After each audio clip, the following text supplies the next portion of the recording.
I just really can't wait till I get my new computer. Because I can tell you that... Are you still waiting for the tower? No, I got it today. I got it today. But, today, like literally like 2 hours ago. I put it up on Twitter or whatnot. It looks pretty sweet.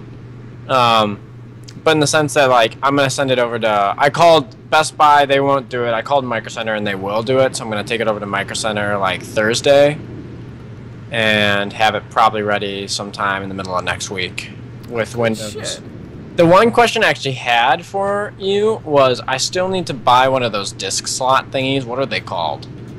Oh, you just need... It's just a CD drive.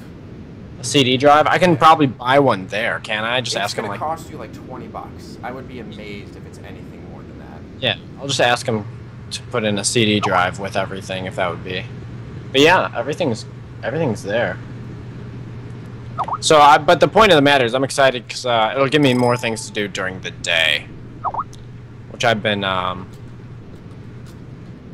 well, I mixed it up the other day. I was playing a little bit of 100s, playing a little 29s, but I want to have another game to play, or various games to play during the day, like some H1Z1 or some Rocket League or something. Alright, sorry. 1 second, I'll be right back, okay? Alright, you're good.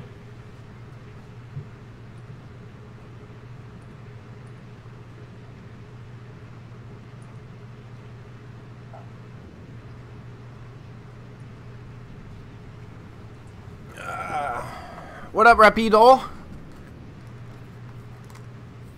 That was quick. Wait. Yeah, I just had to go grab something. Oh! I was gonna be a few... okay. It's like, yes, I will see you in 20 minutes. Wow, that's a quick goddamn 20, you away? Yeah.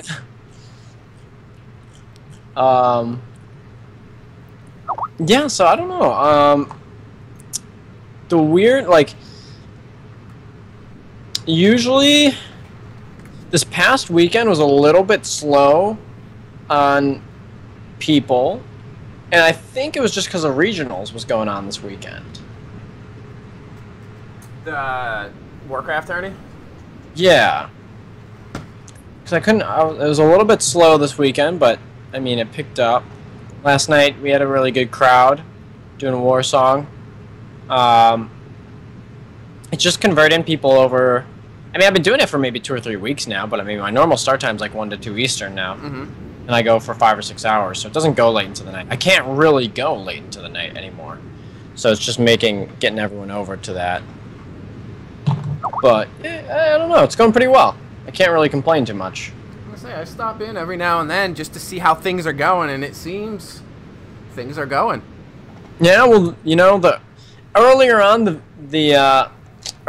the day, it's trying to get everyone to get there right at early start of the day, because I've been streaming forever later in the night. Even though I've been consistent now for 2 or 3 weeks, it's just maybe changing my audience a little bit earlier in that day to get the right crowd in there. Yeah. So that's kind of a little bit of a pain right now, but other than that, it's going pretty well.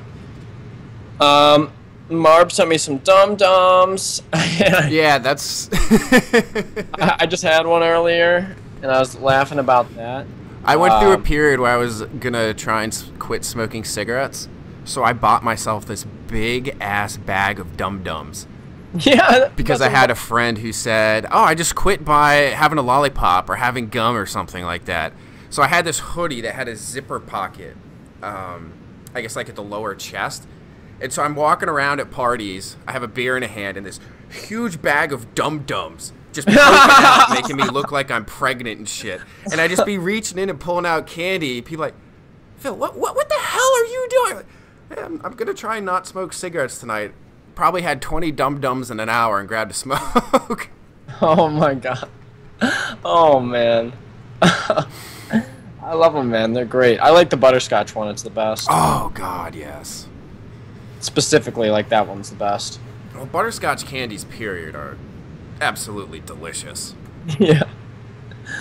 Oh, my God. Okay, I'm like, do you have the Mojo Jojo ready to go for our little special event going on today? With the fez? Oh, I should have went out and bought just to get... They probably have fezzes for $1 at the dollar store. Just some ghetto one. I should have done that. I wish I would have thought of that. That would have been amazing. But yeah, there you guys go on stream. I have one of these names in here shall win the Tarantula Silk Sash. The Void Tendrils. I don't know where that came from. Void Shrouded Satchel. Yes. Ching. All right, you want to, I guess, kick it off? Yeah, I'm good to go. Well, actually, hang on. Let me do two things first. I want to make sure I got the normal NWL tab pulled up, and then I want to pull up the 3v3 tab for NWL. Is the title good? Are we good to go title-wise? I got NWL up there. Nice. Let me get the second tab pulled up, just so I'm not caught off guard here. All right. Conk, where's your sheet, bro? Actually, Len, give me another second. There it is. I got it. All right, I'm going to take a second since you took one. Okay, yeah, you're good. What's up, fam? Tarantula trinket for the win. Right, dude? Oh, my gosh. Oh, my gosh. Dude, I'm excited, man. We've got a good cast coming at you guys today. We're going to talk about the NWL, how it's gone so far. We're going to talk about the 3v3 tournament coming up this weekend. Got a lot of juicy stuff for you coming from 19s, yo. Got a lot of juicy juice. That juicy fruit.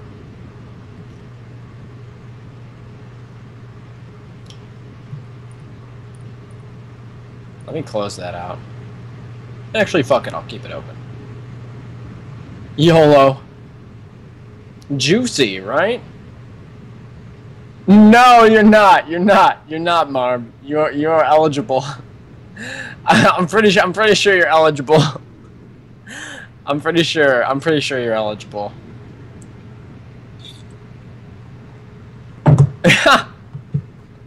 Yeah, I think you're good, dude.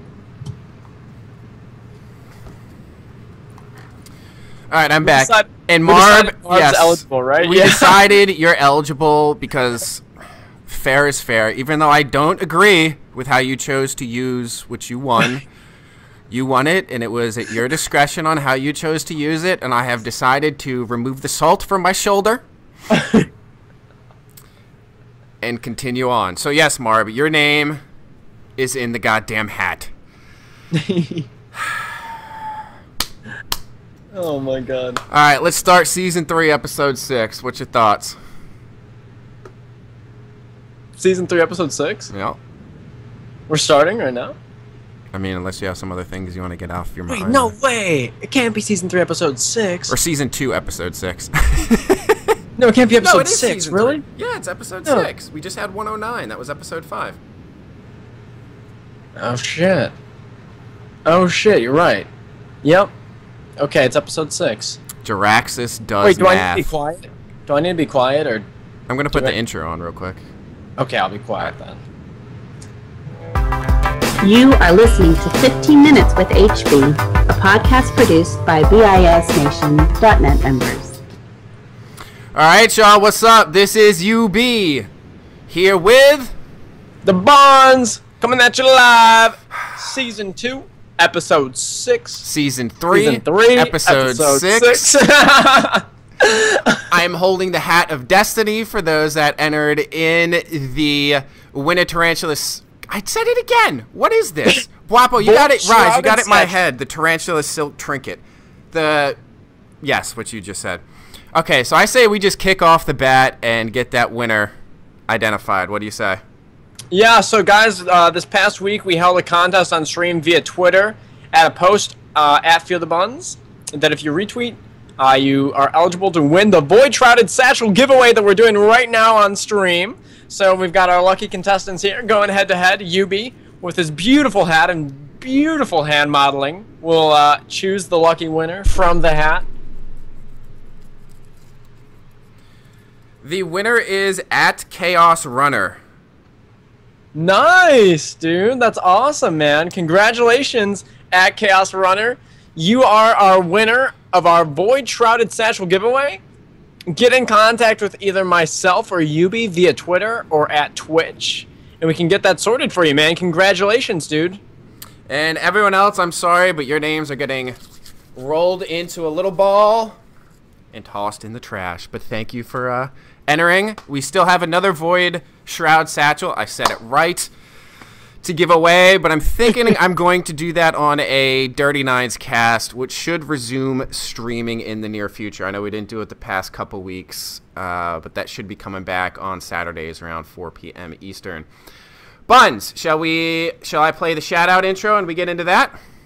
Go for it, man. I'll keep quiet. What we do here is go back.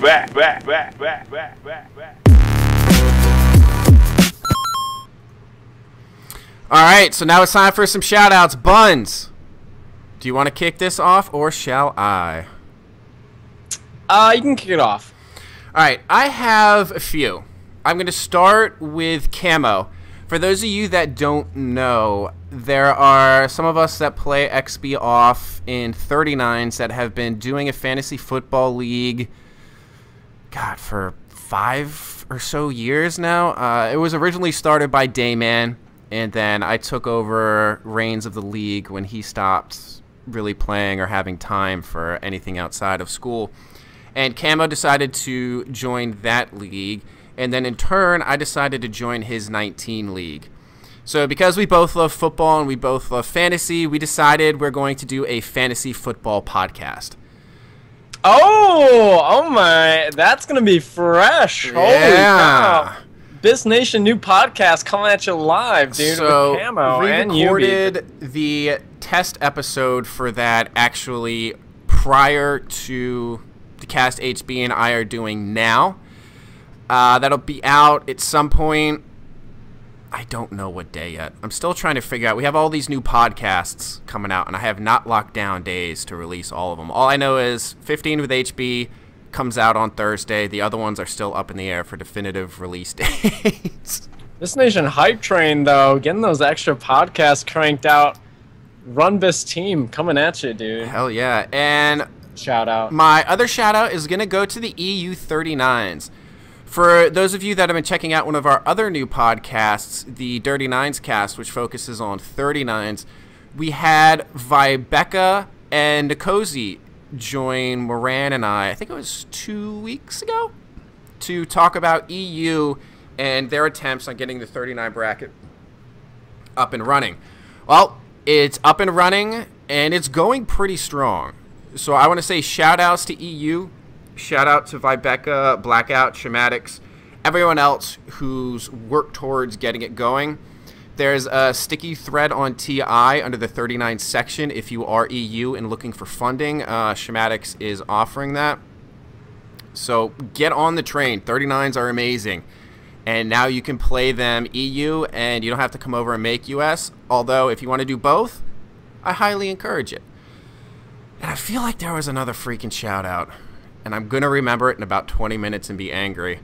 But let's hand it over to you. I'll come to you for now. Give you some time. You can kick it back off. My first shout out is going to go to Conk. My first shout out is going to Conk and the NWL. I want to just say that I think that the NWL, which is the 19 Wargaming League, which we're going to be talking about today, has been going very well and progressively better as the seasons continued. And behind the scenes, Conk got a hold of a 20 free-to-play team that is getting funded through the GG19 project to play in the NWL. Oh, which is awesome. Really exciting. Yeah, very exciting news. So another team that's going to be playing probably next season in the NWL, but we'll probably be ready at the very end of the first season, which is, I would say maybe halfway, a little bit more than halfway at this point. So I'm excited about that, another team getting in the mix. And then I want to give another shout out to the team that I'm playing on, Ugly Girls Get Tap Water. Unfortunately, we couldn't get the name back. That's what I was about to say. Isn't that the guild formerly known as? Nah, man. It's Ugly Girls Get Tap Water. Everyone knows it, man. UGGTW in our hearts forever. I want to give a shout out to everyone, man. We had some clutch games this last weekend against Warsong Warlords. Maybe the first game that we played was probably a top 3, one of the funnest premades I've ever been in. Oh, wow, that's really saying something considering... Not necessarily. It wasn't necessarily that it was the most competitive pre-made. But just the most fun, let's say. Let me say this. The games were the game for what it was really competitive. Like it was the most. These are the most competitive games that have happened since the Twink Cup. It was against Warsong Warlords, Ugly Girls, Tapwater. Now, with that being said, there were a lot of really competitive games in the Twink Cup and prior to the Twink Cup. So since the Twink Cup was the most competitive, but it was just really fun. And I think the manner of how the first game ended for us was really just a blast. We won in the last 2 minutes. All right, well, let's save that for the meat and potatoes of this. And that is going to be, we're going to be talking about the NWL. Now, next week, we will be having Conk on here to give more of a behind-the-scenes approach and let us know what's going into the NWL. And you can kind of get some thoughts behind what is really the main organizer behind the league. But today, Buns, what will we be talking about for the NWL? Well, we're going to kick off, start talking about where we started at and to where we are now. So why don't we start there, actually? I don't think I really want to say too more yet. So why don't we start there? Okay. So I think we've touched on this a little bit before. I think the NWL was a way to transition for players that were going to be around after the Twin Cup to have a way to get in guilds, get in organized PvP, get war games and premates going. And NWL was going to be that option, and it has been that option. It's been pretty much the only premates that have happened on US post-Twin Cup. So something to be said there. I think originally, though, the games were geared to be a little bit more competitive, and I think that there was a few setbacks to that, and I think that there was going to be some... I think that they were expecting teams that were playing in the Twin Cup to immediately... the next week be ready to play and wanting to play in the NWL, which wasn't the case. So after about a 2 or 3 week break hiatus from the Twin Cup, the NWL finally starts getting rolling, and it's been really productive, I would say, for 19s, but not necessarily as the exact purpose that it was originally built for. But I think originally... elaborate on that a little bit. Well, yeah, I don't think there's too much to go here, but I think originally it was built to be really competitive, a way for the teams coming off the Twin Cup to keep playing year-round. But what it's actually really turned into is for the US 19 bracket scene. It's just been the exclusive source of premating on US. So what I mean by that is that we're not seeing a whole lot of real ID premates happening. We don't see a whole lot of guilds premating on their own at this point. They're pretty much everything that's happening is through the NWL from a pre-made Warsong Ultra perspective. So it gives people that are playing right now the opportunity to just hop on a team and get some games in. If that makes sense. Now, the difference between what I said originally is, like, I think their purpose was to just drive off the Twin Cup, have a lot of these teams that are already established keep playing, continue through, and then, I mean, the final season is going to seed the Twin Cup of the next year and of every preceding year. So we're on the first season right now, and I think that now that it's on track and going, I think it's going well. It's feeding more to the side of let's make sure that the games happen rather than let's have the most competitive games ever. And see, that's where I guess I kind of have a different, I guess, opinion on what the NWL was going to be, or I guess what it now is. When I saw the NWL and when we were talking about it, I caught the impression of, and I thought it would be a good opportunity, especially in those first 3 seasons, because as you mentioned, Season 4 is going to have some legitimate ramifications for the Twin Cup, which is really the end prize and the goal of 19s.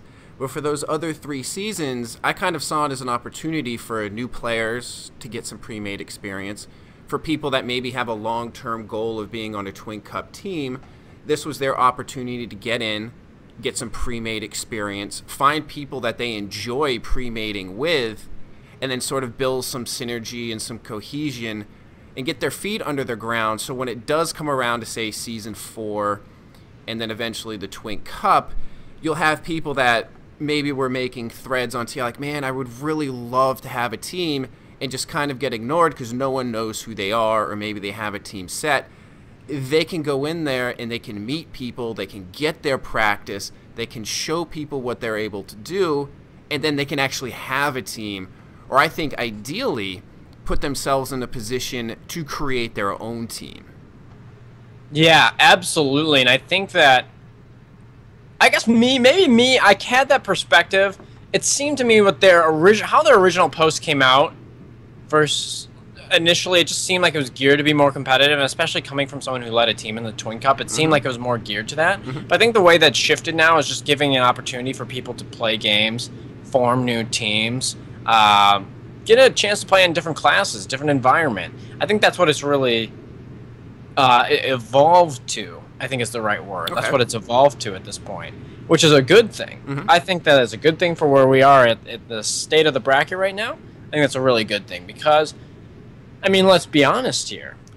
I said this initially. There's no premades that are really happening on US outside of the NWL. So what that means is, if you want to get in premades, you should get involved in the NWL. Yeah, and one of the great things was, I don't know if you remember, but when we were first talking about the NWL, we brought up the concept of free agents, and we used, big surprise for people that listen to the podcast, basketball is the backdrop for an analogy. And that concept was taken and ran with the introduction of mercenaries. So you could say not specifically be in a guild, but you could sign up as a mercenary. And if someone, say, needed a resto shaman, you're signed up as a resto shaman. Well, they can borrow you for that set of games. You're still able to do the pre-mades, but you don't have to be locked in on the roster, which I think also goes back to having it be sort of a building or learning grounds or proving grounds for all of these players and all of these teams in getting experience and, of course, leading up to the Cup. Absolutely. And going off of exactly what you just said there, I think that as this first season, which is kind of this is the test run season. It's the first time that this is being run. They've made adjustments to adapt to what the NWL actually is versus what the NWL wants to be. And that's not necessarily too far from each other, if that makes sense. I don't think that's too far from each other. But what I would say is that they've made smart adjustments as they've continued along. I just realized that probably that my throat clear sounded sarcastic, but it was not. I'm actually having like a cold. I didn't think that way, but I guess if someone does, it's a good thing to clarify, like, oh yeah, that was great. No. But genuinely, like that, I'm kind of sick. But what I mean by that is, so now they're realizing, okay, this is the opportunity. This is pretty much the only premates that are happening in the U.S. right now. You know, this is what I said to Conk. This is what I said to Loreni. I was in a call with him the other day, and we'll talk about this later. I said, you know, I think the most important thing right now in the NWL, and I think that you guys are gearing towards this now, is to make sure the games happen. Because for US, this is the premades that are happening. This is it. Exclusively, this is it. There hasn't been premades yet. Or even if it's just two teams in the NWL that want to play each other on a non-NWL night. That hasn't happened yet. It's been exclusively NWL scheduling when that happens to this point. Now, I think that we're starting to get to the point where it's going to be borderline. People are going to start looking to get games. I can tell you right now that Ugly Girls Get Tap Water is looking for games outside of the NWL. Saxon and I, either one of us probably get in contact with Sax or I, and we'll get a date going. I mean, we're looking for games. But to this point, there hasn't been games that have happened outside of that. But what it has done is it's changed the post-Twin Cup environment is a perfect setup for the NWL because a lot of teams, let's be fair, a lot of teams coming off the Twin Cup are pretty tired. Didn't really want to play that much. And that might not be necessarily every single person in every single guild, but not to the point where it's like we see a skill ratio 10-man still looking for premades. We don't see Harvest looking for 10-man premades. We don't see JCM playing 19s that much anymore. So a lot of these guilds that played in the Twin Cup, yeah, there's definitely some players scattered around from every guild that are still playing, but as a whole, the guilds aren't looking for premates. What the NWL is it's giving everyone a new option to play on a team, and maybe, you know, that team becomes something more. that team becomes something more as the games continue and as the seasons continue. So I'm really enjoying it so far, and just based off of what let me break down what games have been played so far. So well, before we get into that, Buns, I just want to reiterate something I said earlier because this question was asked on stream. Delayed asked if there are any guilds recruiting for the 19 scene, and what I talked about earlier is the mercenary option. You can go into the thread and sign up as a mercenary. And even more so, like HB just said, get in contact with Here Saxon. Maybe they have a spot open.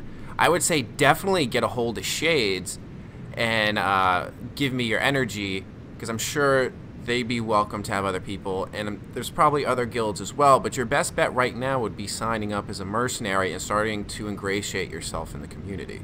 So sorry to interrupt you there, Buns. I just wanted to answer that, and you can kind of get back into games and such. And once again, I want to go a little bit off and continue answering that question a little bit here. So I think one of the adjustments the NWL has made so far is leniency on making sure the games happen. So in the sense that, like, if you want to join a guild right now and you want to play in a guild specifically, like you want to get ingratiated in a specific guild, kind of get a feel for what's going on there rather than a mercenary, like I think you're fine to do that and just hop in and start playing. If that's what they want and that's what you want, like you're fine. I've subbed for Warsong Warlords because I have an alt character in their guild. Even though I was playing on my main character, like they're making it flexible so that the games happen. Because there's a lot of people right now, you know, real life's coming in, school's coming up, summer's coming to an end here. You know, getting yourself involved in any guild right now, I think that you're fine, man. If you want to get involved in a team, like contact one of the 4 teams that are signed up. You got Ugly Girls Get Tap Water, Warsong Warlords, Waka Flocka, and you got Give Me Your Energy. So there are, I mean, the teams that are established, those are the teams you're going to want to talk to. At least for this season. And I know that there's probably going to be 1 or 2 more guilds that are probably going to jump in the next season, but if you're looking to get involved in the NWL games this season, you can sign up as a mercenary or talk to one of those guild leaders. So I just wanted to go off that. No, yeah, that's good. So why don't we talk about what's happened so far in the NWL? Well, let's talk about what games have happened so far. So currently, Warsong Warlords played Give Me Your Energy. They won 3-0. Ugly Girls Get Tap Water played Waka Flock Seagulls. They won 3-0. And then Ugly Girls Get Tap Water played Warsong Warlords, and that's where we're gonna break into what's actually going on here. Okay. And sorry, I'm not doing a great job explaining myself. So when I say they're winning 3-0, it's all 3 games. And that's sort of a break from where, say, the Twin Cup, you win 2 games, you win the series. Or traditionally, your best of 3, you know, you win 2 games, you won the best of 3. Right. I will tell you this. I didn't realize how the point and game system worked until after we played Warsong Warlords. So I'll tell you this, and I played in every series because I subbed for Warsong Warlords. We played them 2 games, and we just played the 3rd game because we were like, why not? Let's do a 3rd game. We didn't know it was that way. We just did it. The same thing when fortunate circumstance there that happened. Right. Same thing with Ugly Girls Get Tap Water when we played Waka. Did 2 games and we played a 3rd one because we're like, why not? And Rula went Ellie or something. We were just goofing around. Then first Warsong Warlords, we played 2 games, and then we didn't play a 3rd game. So I think that they just lost by forfeit. But like, we didn't understand. Like, we thought it was over after we won 2 games. We thought it was over. And in the eyes of the NWL, we didn't even win 2 games. So then there was like, afterwards, everyone was like, okay, hold up. Like, what's going on? What the fuck? So we were supposed to play a 3rd game. The other team wasn't there. Like, they didn't know about it. We tied a game? Like, what? Like, what is going on? There's just a lot of, like, no one really knew what was going on. It's the first time that there was some, It's the first time that this specific circumstance had been encountered. So Right. there was some understandable confusion. Now, just to give you guys a heads up here, so there's been 3 series that have happened so far. There's still 3 remaining, I believe. Give Me Your Energy has to play Ugly Girls Get Tap Water, Walk a Flock of Seagulls has to play Warsong of Warlords, and Give Me Your Energy has to play Walk a Flock of Seagulls. So there's still, we're really at the halfway point if we're talking about series being played. Okay. So why don't we break into how is this? What do you mean? Like, what is this? We tied a game? Like, let's talk about this because it was confusing to me too. Let's talk about the scoring of the NWL, the 19 Wargaming League. All right. So I'm going to start off by saying this. In the 19 Wargaming League, you play 3 games, which was definitely not understood by anyone at first. And you know what? I will say this. It has everything to do with the fault of the people playing in the tournament, not the people running the tournament. Wait, so it has nothing to do with... Was it one of those things where it's like ignorance of the law is not an excuse? Yeah. Like you should have read up and known what was going on. Right. So, but that kind of carries back to, you know, the reason why that is like people playing in this, like, they really don't care about the scoring at all. They're just excited to be playing in premades. Like, people are happy to be playing premades, and like the point system is just it is what it is. Like, I don't think people care too much at this point. But let me explain it. So there's a point system. You play all 3 games in a night. It's not best of 3. You play all 3 games. This is coming right off the thread. A Warsong victory is worth 3 points. A Warsong Gulch tie is worth 1 point. Now, what is considered a tie? A tie is considered 0-0, which would make sense. 1-1, which doesn't make sense. And 2-2, which doesn't necessarily make sense. So the first game that we played against Warsong Warlords the other night, they were up 2-1, and we got the last cap in the last minute, and it went 2-2. So we were sitting there cheering our asses off, screaming in Skype because we thought we had a last-minute win. And after the series was over, they told us it was a tie, and we're like, whoa, whoa, whoa. Like, what's going on here? See, to me, a game that ends 2-2 in just about anything else I can think of except for Warcraft, where Blizzard instituted that rule for reasons I'm not sure are really relevant to what you're about to be getting into, that's a tie. And then you have some other way to determine the victor, or you go into some form of overtime or sudden death. And at least from what you said so far, I like that. Especially if you're being required to play all 3 games. Because, again, to me it seems, if each game counts for points, if the overall points accumulated by each team is going to determine whom wins that season,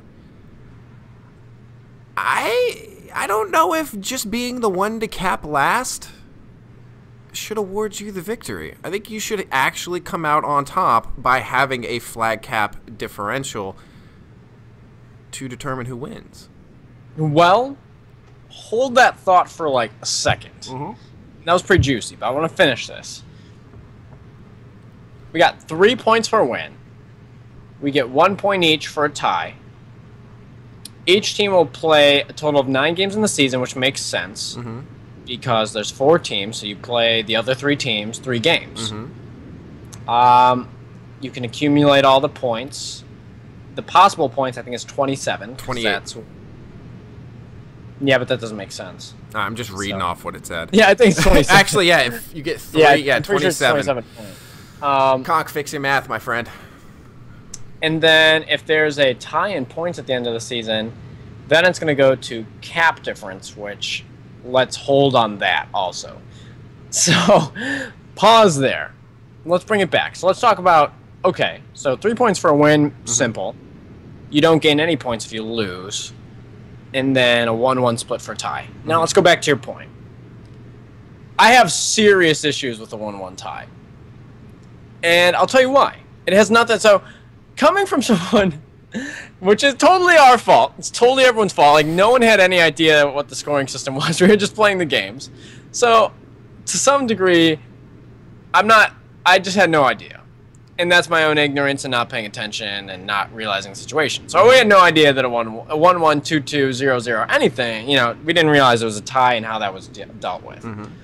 So in the sense that, like, you know, this scoring system is very similar to Premier League soccer, where you get accumulative points that you can or can't achieve based on how you do. Mm-hmm. And very similar to a tie, like they split the points, but there's points that are missed out for each team by tying. Now, to any other sport and to games where there is a tie, it makes sense to me. But in a game where innately for the past 2 expansions, the Blizzard has been implementing ties even to have a last cap win, mm-hmm. there should be favoritism to a last cap win. And here's the bigger picture why that should happen. Here's the kicker. The kicker to why that should happen is the NWL is going to seed into the Twin Cup. And obviously, to my understanding, the Twin Cup is still going to be best of 3. Mm-hmm. And when a tie happens in a best of 3 in the next year's Twin Cup, it will be rewarded to the team who gets the last cap will win that game. Well, that is an interesting wrinkle then. The fact that there are different rule sets for the league, which feeds into the cup. Right. That is something that I brought up with Conk, Saxon, Loreni, and I in a call the other day. And it's something that's not going to be addressed this season, but it's going to be something that's addressed next season. And what I suggested is I actually like the idea of teams maybe not getting the full benefit of having all of the points, but to me, to not reward a team that actually won the game and how it's going to be treated in the Twin Cup doesn't make sense, and they should be rewarded 2 points to 1 point for the team that won a tied game. And the reason too, let me go a little bit farther here. So let's say that in the current season, right? So the rest of the season it's going to stay this way, and I think that's totally fair. I mean, no one this is not the fault of the NWL. This is the fault of people playing in the NWL, not paying attention and not like caring enough to look at the rules. Okay. So, with that being said, so right now it's a tie, 1 point each. Mm-hmm. Which is a 0-0, which is innately the only way you can tie in Warsong now, with how Blizzard has changed scoring the past 2 expansions. Mm-hmm. But a 1-1 and a 2-2, technically a team wins, even though in the NWL it's a tie. So, the thing is here, if a team, I talked to Loreni and Conk about this, and if a team, they wanted to put the tie rule in place for 1-1 and 2-2 games to prevent, or to encourage teams, to not turtle. Okay. Yeah, and that's something I was going to say later, but yes, absolutely. Which kind of makes sense. If I'm sitting there with a 2-1 lead, hey, like, we can sit, like, we can go, wait, shoot, that's not the right scenario. So if we're sitting here for if it's 2-2 or 1-1. Yeah, you're right, if it's a 1-1 or a 2-2, like, we might as well go for it. There's no reason to turtle here. Mm-hmm. It's like in the eyes of the NWL, it's not going to count as a win. Because the scoring's tied. So we should go for it to try to get those 3 points, otherwise we're going to split 1-1. And that leads to, I would say, much more exciting gameplay for the players, and certainly much more exciting viewing experience for those tuning in on Twitch. I agree. No. It makes sense, kind of. Like, it kind of makes sense. Like, I see where it is. Like, it encourages teams to go for the next cap, to not have a tie game, because in the NWL, you're going to get rewarded more points that you could accrue, basically, than you would for a tie. Mm-hmm. That makes sense to me. What doesn't make sense is that these same situations would happen, like, if man, this is a really difficult thing to explain. I'm going to struggle with this. So, Right. if it's a 1-1 game, or if it's a 2-2 game, a team would be encouraged to turtle in different situations depending on how the rules are placed on ties. So, let's say this. Let's say I'm up a game 2-1. Well, I'm going to turtle then. If there's 5 minutes left in the game, you know, if I'm feeling strong about my gauntlet, that's where I'm going to be. There's no reason for me to go for a third cap if I feel strong about my gauntlet, holding the other team back. So what it does is, like, I understand what they're doing. Like, if it's 2-2, it's encouraging the other team to go out there and win, like, you know, win and get that cap, try to pull ahead, get the points accrued. But it also creates just different nooks of where teams will turtle. So it doesn't necessarily eliminate turtling. It really doesn't. It just kind of shifts the position of which turtling occurs in a game. Right, exactly. And it's a difficult thing to explain in the system because, like, if it's 1-1 or it's 2-2, to me, that makes sense that you would want to go for 3, or you would want to play and try for that next cap rather than split the points because you're missing out on total accrued points. But it creates other crevices and other how cap confident differentials. do you feel in a gauntlet, let's say, if you have a full 10 stacks? I mean, is that something you can reliably count on, say, over the course of 6 minutes? Like, say you just come out and blow it out? I mean, is that something that's realistic? It depends how much time's on the clock. I feel pretty...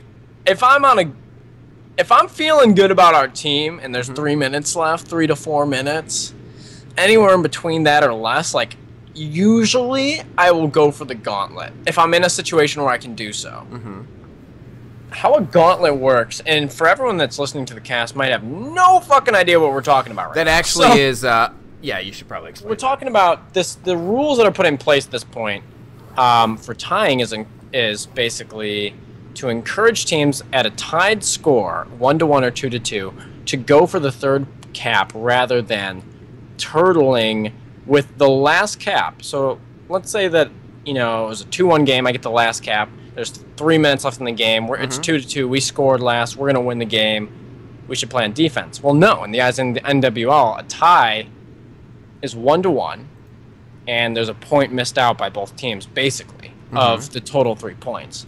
So it's encouraging people to, rather than sit on their roof, have their frontline DPS stay at the opening to roof, have the healers spaced out so it makes it difficult for the other team to push up onto roof. It's basically the counter to that. It basically encourages teams to not sit on defense and go for that third cap. But innately, the problem with this is we're talking about is it just creates other cap differentials at where you would turtle. So it's not really... That's the point I brought up to That's a really good Loreni point, because when we were first talking about this, my initial instinct was, well, that's fantastic. You'll always have teams pushing. But then you bring up the point, well, no shit. Someone will just turtle earlier because they realize they're not going to win from last cap. Let's keep that going. Yeah, absolutely. So, and to go back to your original point, like, how do you feel? Let's talk about a gauntlet a little bit. So, approaching a gauntlet is a scary thing. Holding a gauntlet is easier than going through a gauntlet, but they're both scary. I have nightmares from the 39 version of having your hunter sit top, like if you're running from ton to roof, and then you have, at that time, what was it, Nova Totem out there just waiting, or you have the flare down, and trying to get through that was goddamn near impossible. And I know the 19 versions, it's roughly the same thing, but you have different aspects. But yeah, getting through a gauntlet, it takes an amount of coordination that is to be commended if you break through it. Yeah, it's not easy, because when you're talking about a gauntlet, you're talking about 8 to 10 people on D. And I say 8 to 10 because sometimes teams send their stealthies to go kill the FC. Sometimes. So what a gauntlet is basically a team will come up a tunnel. The team that's up the cap and is defending the gauntlet is in a position to win the game. And they're usually trying to hold out for the end of the game and just win on the last cap, or they're up 2-1, or whatever the circumstance may be.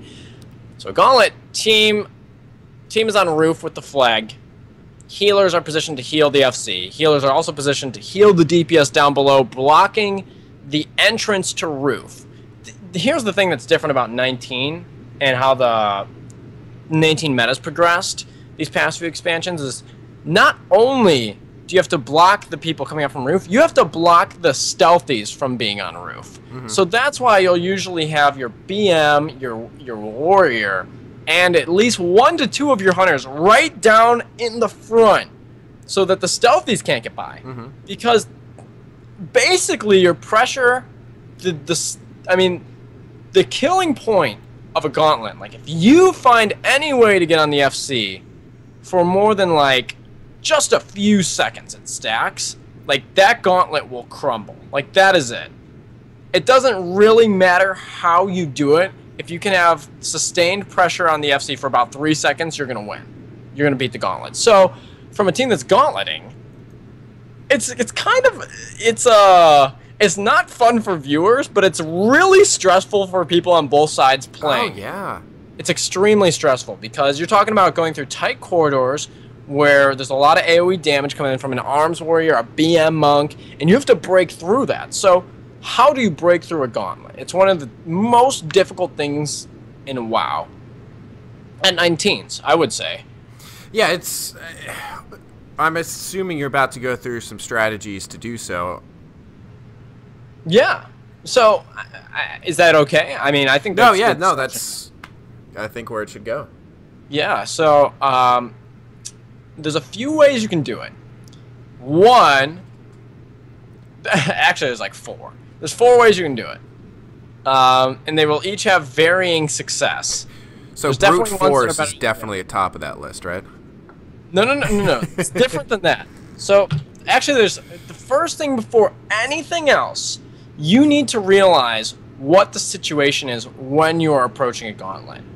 Like, if you're down in a series, and it's like a game-ending series, fuck it. Send 9 on 0. Send 8 on 0. Like, just do it. Like, you have nothing to lose. You need to read the situation, though. I think that's probably the biggest thing that I think people struggle on when approaching a gauntlet is just making sure that they have the right people there. And I don't want people to, like, think that, wow, that's like, why would you say that? That's like, so that's the biggest issue, but it is the biggest issue. You'll see people seeing not enough people and positioning going into the gauntlet, not the right people in the right place. Because, like, if you're approaching a gauntlet, like, and you have your priest sitting on D with your FC, yeah, you might as well have already thrown the game. You might as well have thrown the game. You have to have your priest on offense. You have to have a shaman, another priest, or a mistweaver there or something. Like, it's risky, because, like, if you're down the cap and you need to break a gauntlet, you're going to lose anyways, right? But at the same time, you also don't want to throw the game if they decide to send their stealthies on now. That's where you have to really pay attention to where people are in the map. So it's like, okay, like, fuck, like, is there boomkin on D? Okay, their boomkin's on D. It can only be a rogue coming on offense, so let's leave a healer there.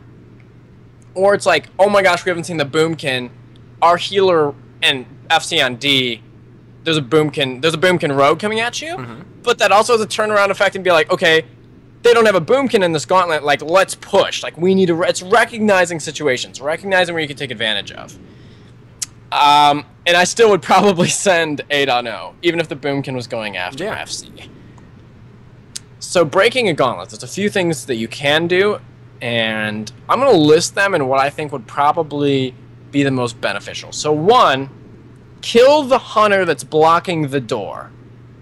That would probably be the least beneficial, but still helpful. Now, killing the hunter by the door sounds weird. So if there's a hunter by the door, which there should be in a successful gauntlet, there should be a hunter by the door because hunters have increased tracking stealth.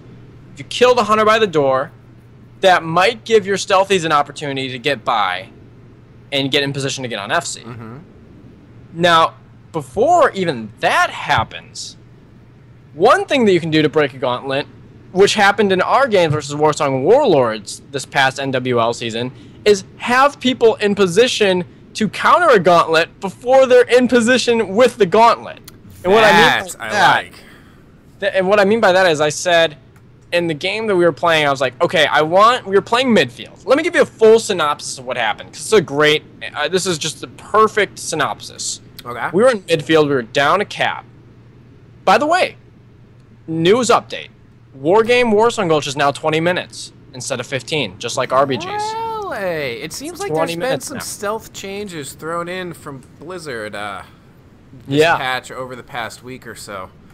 Absolutely, and that was one of them. That's a big deal. That was a big deal. That significantly impacted our game.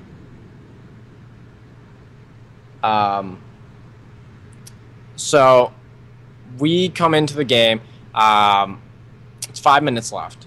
It's like 6 or 7 stacks. I'm like, okay, I want our hunter and our rogue to go up ramp and just be behind them. I want you to give pressure from them the backside. We were looking to push, but we couldn't really connect. So I said, okay, we have a good look here. They just went on our FC. Let's pull out a little bit here. We're getting wiped up a little bit. And what they ended up happening is we wiped up a little bit. We recovered. They were like, oh, shoot. Now we've committed down as a team. There's like 3 minutes left.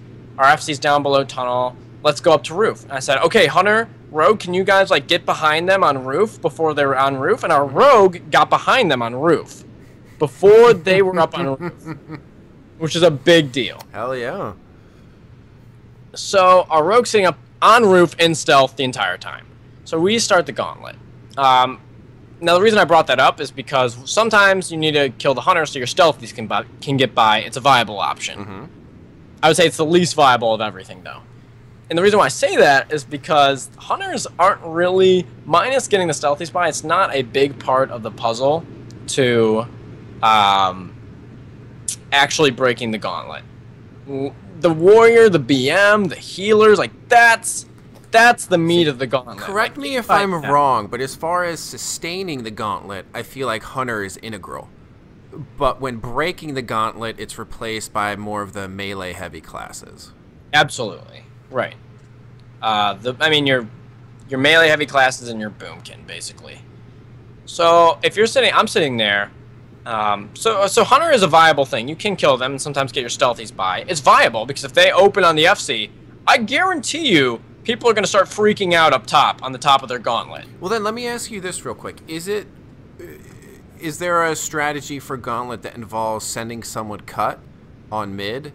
So if you do cause that freak out, you can at least distract or slow that FC a little bit to allow the team to catch up, and maybe you have options to anticipate that?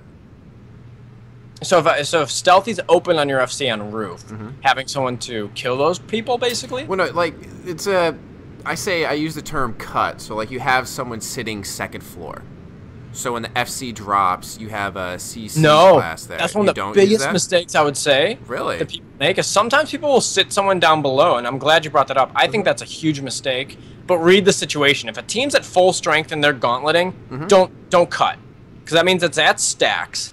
If you break through their gauntlet, they will die because there's 25-second reses. Okay. Anyways, don't sit someone down below because you're going to need all the firepower you can get to get through the gauntlet. Right. I think that's.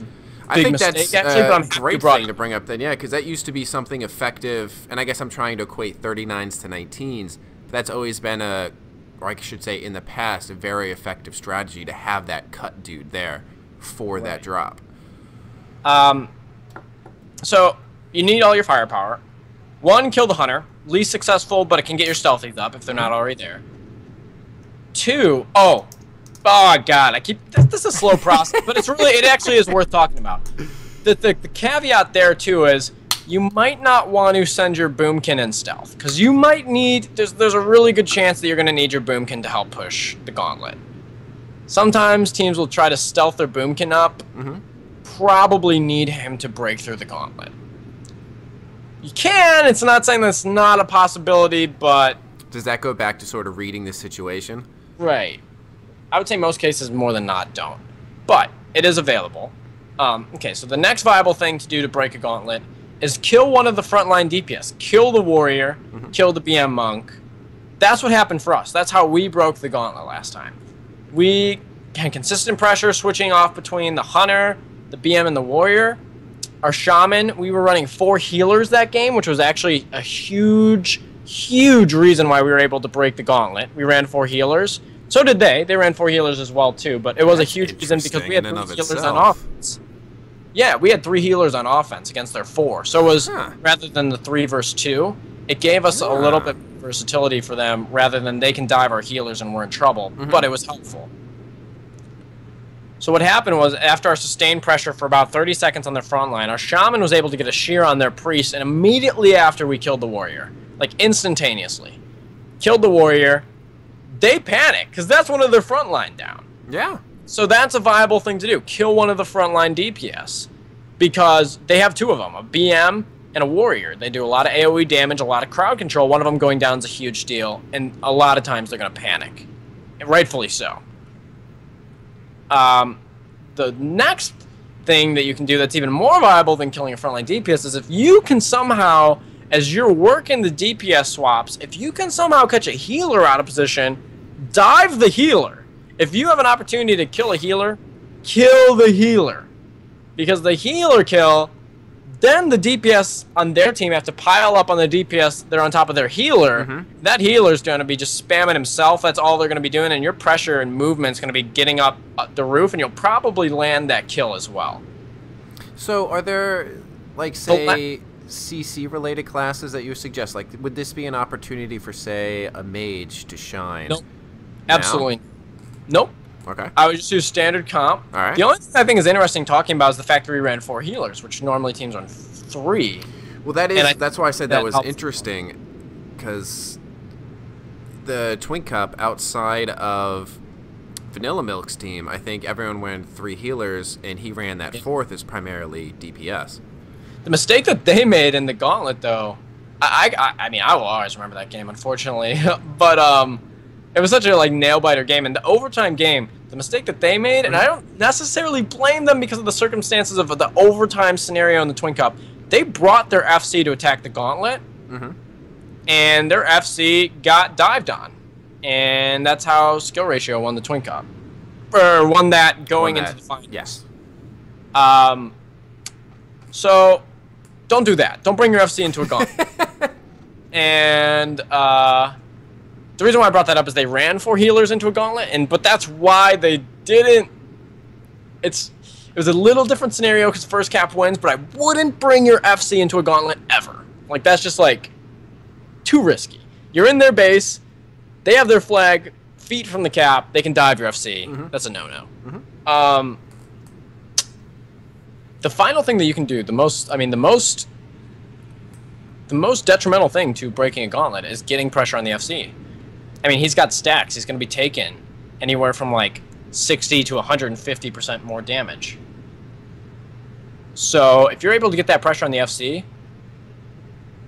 that's pretty much game over. If you're able to get consistent pressure on the FC for more than 3 seconds, that's probably it. But how do you get that consistent pressure on the FC without breaking through the Gauntlet if that FC is in proper position? That's tricky, and that's true. There's a few things that you can do. Rogue play is a huge part of everything. Usually, if you're not doing something that's involved with stealthies, usually you have to wiggle through the first 3 things I suggested to get that FC look. But there are things you can do. Like, if a rogue gets behind, he can sap the FC, and that might just scare a hunter to come back, or someone to come back and just be like, oh my god, the rogue's up top. Like, someone might pull off because of that. If you sap a healer, that's one less healer that we have to deal with in a Gauntlet.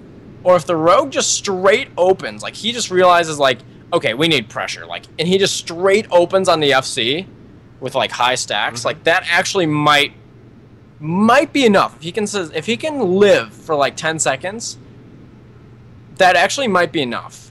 Well, it just depends on it depends on circumstances. And you know what else I think, too, and this might play in a lot to the experience of the team being opened on by the rogue, and knowing what the FC can and can't handle Right. will directly influence how much the team freaks out.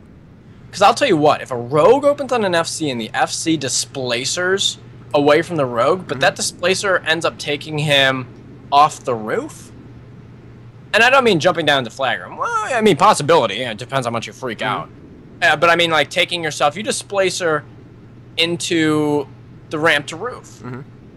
I'll tell you what, I'm going to be like, fuck this, like, loss everything, charge up on that FC, like, get up there, like, he has no displacer. That gives you a target. Like, that's his out. Yeah. That is his outs. So it kind of depends on how teams handle situations. But, I mean, ultimately, you have to kill the FC. So wiggling through the first three things will usually give you a look on the FC, unless you have really good stealth game.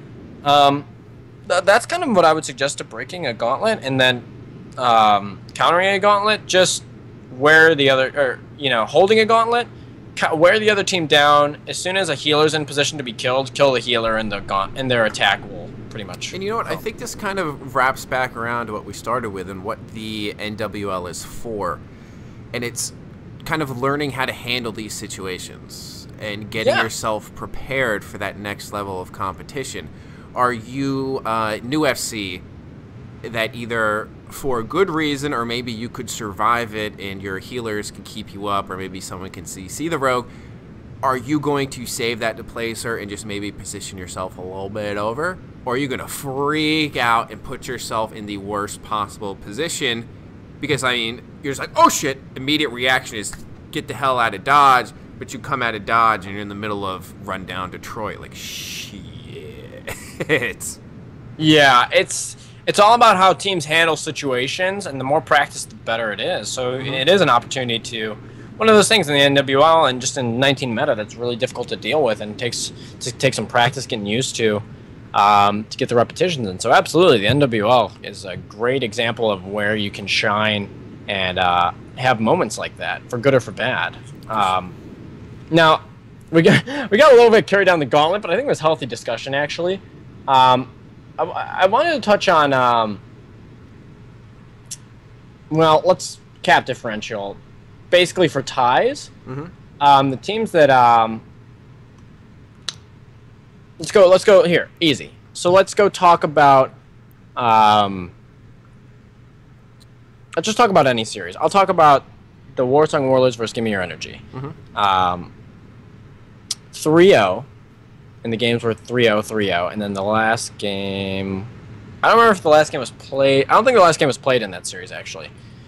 So for the team that Warsong Warlords went 3-0, 3-0, their cap differential in that game was +6, and Give Me Your Energy was -6 because of what the cap differential was in those series. If that makes sense. It was a 3-0 game, 3-0 game.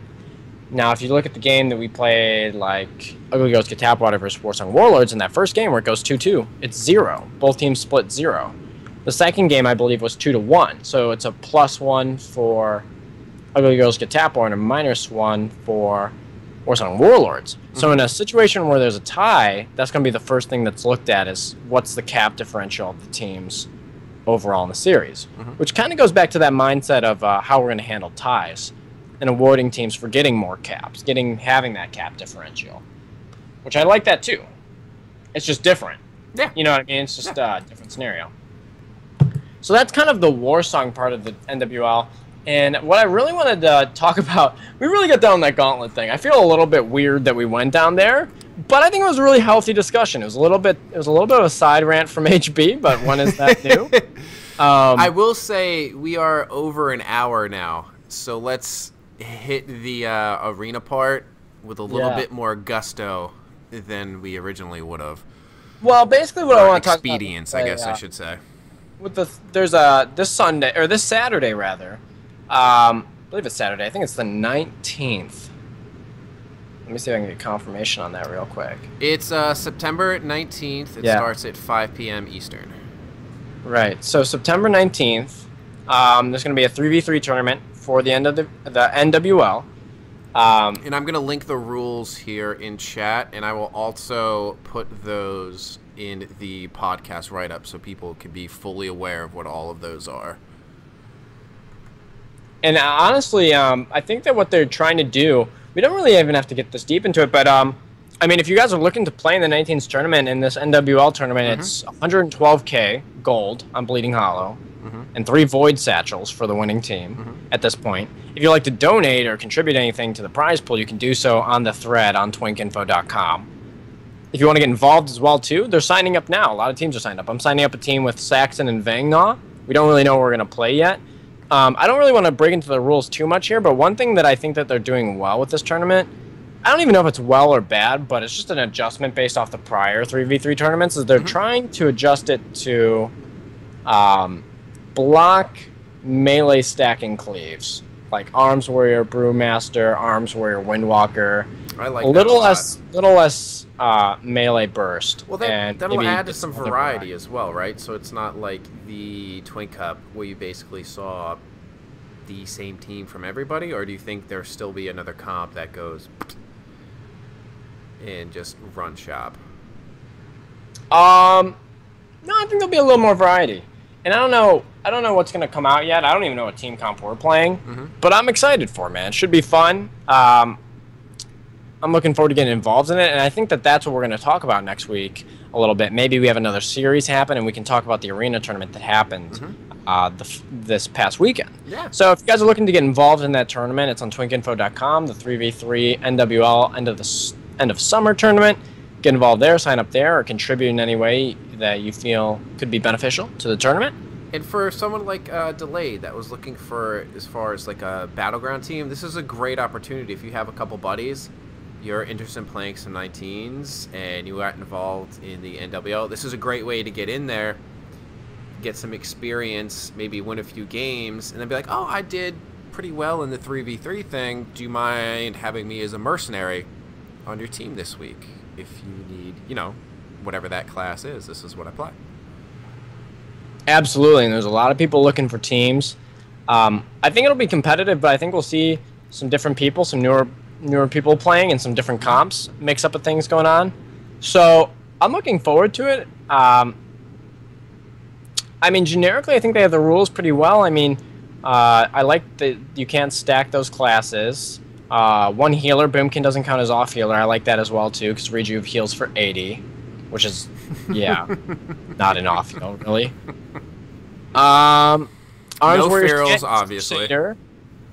Yeah, no ferals. Windwalkers can only use Elemental Force, which is probably smart too, because Landslide plus FOF is hitting for 1k crits, ticks, 1k ticks. So like 5 ticks later, that's 5k damage if they all crit. So I think that's good. I'm looking forward to that, man. We'll be talking about that next week, and if there's any series, we can catch up on that as well, too, and maybe we'll have a special guest chime in next week if we can line it up as well. Yeah, I believe it's already lined up. We should have Conk joining us for the tourney chatter and further discussion on the NWL. I'm pretty juicy. We got a lot of meaty discussion in this podcast. And I think it was really healthy. We talked through a lot of what the NWLs, where it started, where it's at now, and I think it's in a really good place. We even broke down a lot of strategies that I know you went in way further on the Gauntlet than you originally intended, but I think that's important for people that aren't familiar with it, or maybe thinking about getting involved, and that'll kind of give them a leg up as if they're just coming in, and you have someone like, set up the Gauntlet. It's like, what the fuck? Are we killing some dude from Game of Thrones right now? Like, what's going on right now? Is a Baratheon gonna die? Oh my gosh. Yeah. I think it's good to work through that stuff, man. I'm happy. I'm good, dude. I'm happy with where we're at this one. All right, well, I guess, what's your jam of the juice? Juicy jam of the week. Why don't we go to Space Jam? Oh God, I actually watched that a couple weeks ago. They're coming. Aren't they coming out with a second one with the King? No. I think they are. Don't definitively quote me on this, but I think they are. All right. I guess my jam will be Me First in the Gimme Gimmes. Their cover of Me and Julio Down by the Schoolyard. I don't know why that popped in my head, but I freaking love it. All right, that's juicy. And then give out your social links. Twitch.tv/fearthebuns, at fearthebuns on Twitter. My normal streams at 1 to 2 Eastern, guys. Come check it out. And I do think... are we going to do this on your stream next week? We can probably do that. We can probably make some arrangements. Have it ready for next this may be streamed on Buns' next week. I guess we have some things to discuss, but I'm pretty sure that's the way we're going to go. Stay tuned. Original and Rise will be joining for the Hearthstone podcast. I guess I'll invite them to call now. Buns, you want to hang out for a little bit, or do you need to? I gotta go. Okay. I've got to split real quick. So, good cast, dude. You suck. No. I hate you, man. You're terrible. Why are you so bad? I might. Yeah, I'll mute myself, but maybe I'll like pop in. Who knows? I might pop in later, but I gotta see what's up right now. Pop in for a secret thing. Like, dude, Hearthstone's terrible. Don't play that game. I'd go like right now though. So, all right, take it. Thank you guys for watching the stream. Keep watching. They got a Hearthstone cast coming out fresh with Original and Rise and Yubi. I mean, you have to deal with him. I mean, I guess he's. There's a lot of Yubi going on. I apologize to all of you for such such things. They got a Hearthstone cast coming out fresh with Original and Rise. Ew. Original Rise, can you mute stream, please? Oh shit, that's going through. That's my bad. That is totally my bad. I got it. Yes, it is. All right. Can you guys give me a couple minutes? So. Take your time. I can hit the latrine real quick. Yeah. All right, you guys talk amongst yourselves. I'll be back. All right. Okay. This isn't live still, is it? It's still live. Oh, it's amazing. Yeah, we should have streamed our game we were playing. Yeah, how do we send that through? Yubi's gone. Of course, Yubi went latrina fine. We should talk about. Coming to you live from Yubi's bathroom. Oh my goodness. What do I do with it? The answer is nothing. Turn 1 warrior. Have fun. Turn warrior, right? Yep. This is going to be fun for a cast tonight. Warriors. Not getting started. So, everyone in stream, we will be explaining every single play we do. Yeah, that's right. And you can't see it. I'm just It's like kidding. Radio Hearthstone. Coming to you live from. Oh yeah, it's a podcast. BIS. That'd be so awkward when we do like our game modes. Oh man, it totally would. Wow. Can I have a card I can use here, please? There we go. There we go. Actually, this is a really good mulligan. Oh, there's your hammer. The thing with the armor smith is if there's nothing to hit, it don't do much. See, I think armor smith, like for some, actually armor smith is just really good against some decks. But if like it doesn't get going, I'm not sure it's a good. I think as a control warrior is if you don't know what your opponent is playing, you just play it. Since they either kill it and you get armor, it's like you distract them for a little bit, or they don't hit you. That is true. It's a good lure. That is. I think that it's sort of unfair since I know what your deck is, but just in practice in general, you want to, I don't know. I figure you put an armor smith down when you've got a bunch of, if you have a bunch of patrons or like. No, since it's different for control. Where I forgot you're not playing that. Yeah.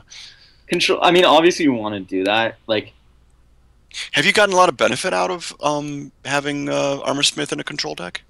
Yes, it's very, very good. I mean, okay. Oh, you're right. I mean, you want to just play something early since like there's so many 2/1s. You know? Oh, right. I forgot that can help to nuke down all those single health minions. Yeah. Oh, Belcher. I'll see you're a Belcher and call your Belcher. Kill it. Kill it. Oh, I misplayed that. I totally misplayed that. Oh, my God. Yeah, I think you did, yeah. Yeah, I screwed that up. Totally screwed it up. All right. Now you can't attack. Now I can't attack at all. Daggone it! Oh, that was and now this turn I'm going to do this. Oh. Craply-tastic. All right. Oh, I messed this up. Misplays forever. And they have to trade it in. That's so bad. That is so bad. All right, just to make up for this, I gotta. What am I at here? 6. Baron Geddon? Top deck, Baron deck, Geddon? No. We're gonna just take it out like that. That's fine. It's not bad. But you kill your owl, which is not. Yeah, I killed my owl, which is really not cool. But what else am I gonna do here? I'm sorry, everyone in stream who has to hear this. Yeah, we need a way to just pop this over live. And as soon as Yubi gets back, I'm like, Yubi, turn on the pictures, man. Yubi, what's going on here?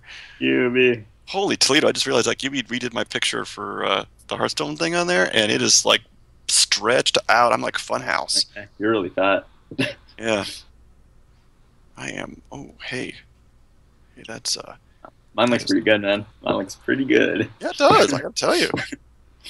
Hey, Dad. 2, 3, 4, 5, 6, 7. I'll give you a hint. That's my intro to original one, which I deleted after 3 years of content. I don't know. I found it more of a joke. To be fair, like it was bad, like trash, like looking, but it hurts. You know, it's not fun. When that happens. What, the picture? No. Deleting all my content. Deleting all your content? Oh, I misplayed. Okay. It's fine. No, you're fine. You still got the... Oh, okay. No. Since you want to trade that. It's better if you have a revenge. Just, like, trade. Since if you execute any. I'd rather execute that than anything. I don't know. Like, it's a hard call. But since I have so many high-cost minions, it doesn't really matter to me. Yeah, that's true. You got a ton of those on there. If I was playing a normal... I was playing your warrior, I would obviously have to not do that, since that's a bad play. But, especially since...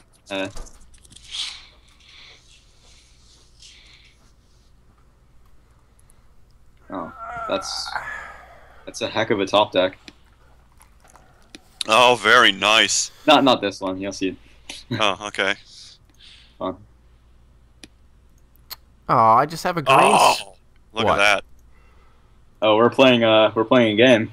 Yeah, right before you went to the latrine, you took off. We're like, hey, put us live on the screen so people can see what's going on. I was like, nope. Oh. He's fine. Well, I'm glad that was communicated. Right time. Well, when you had to go, you had to go. So Yeah. I'm like, okay. I guess that's how it's gonna play. Oh man, this is gonna be fun. It is. It's gonna be a long one. This is gonna be a UB class long one. Yeah. Oh, jeez. Well, hurry up and end it so we can get And it's not gonna end that quickly. Yeah, I don't know about the hurry up part. This will be ready in about 5 minutes. Let's see what You might want to put us on. So. Yeah. All right. Let's see if I can bring it up. Oh man! Oh my gosh, it's over. Oh, what is that? Oh, This game's over. apparently, you guys want to talk about what's going on so people can have some idea? So I played the best card. I just played the best card in the game, Varian Rin, and it gave me a Ragnaros and Emperor. That's amazing. And bullcrap, but hey, what can you do? I don't even... Wow. Well, this game might actually be done just like that. Yeah, I think it's gone. Alright, I've got to figure this out here. I believe in... Oh? I believe in RNG. You shouldn't. Well, actually, that might... Forces you to trade in the Emperor no matter what, or else you just, like, get destroyed. You just gave me a hand. This, and let's do you, and you, and you. This game is over so soon. Wait, no! Why did you do that? You should have killed Emperor. You just gave me 10 cards. I just gave you 10 cards? And then my Emperor goes off. That was dumb. I should have totally killed your Emperor first. What am I doing? I'm a dumbass. Yeah. I was just like, no, he's the higher thing guy. It's like, doesn't matter if it's higher damage. You got to get the guy that makes the impact on the field, and that would be Emperor. That was a total misplay. Can't wait to do this cast. I'm such an expert. That's not good. That is not good. All right, I'm trying to bring it up now. I'm loading up Hearthstone, guys. Okay. I don't think I play anything since I want my... Oh my god, what am I doing? I need my Emperor to give me value. So it's better to do that.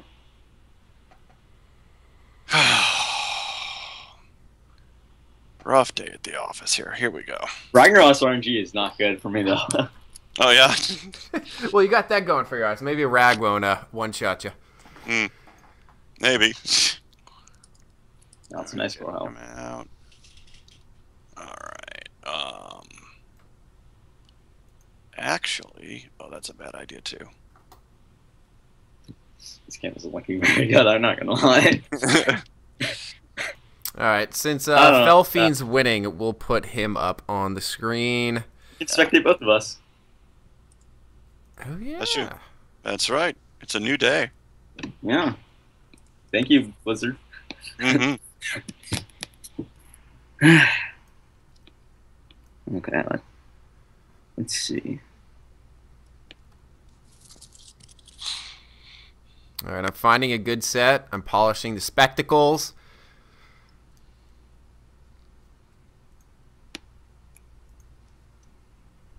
All right, you both are up.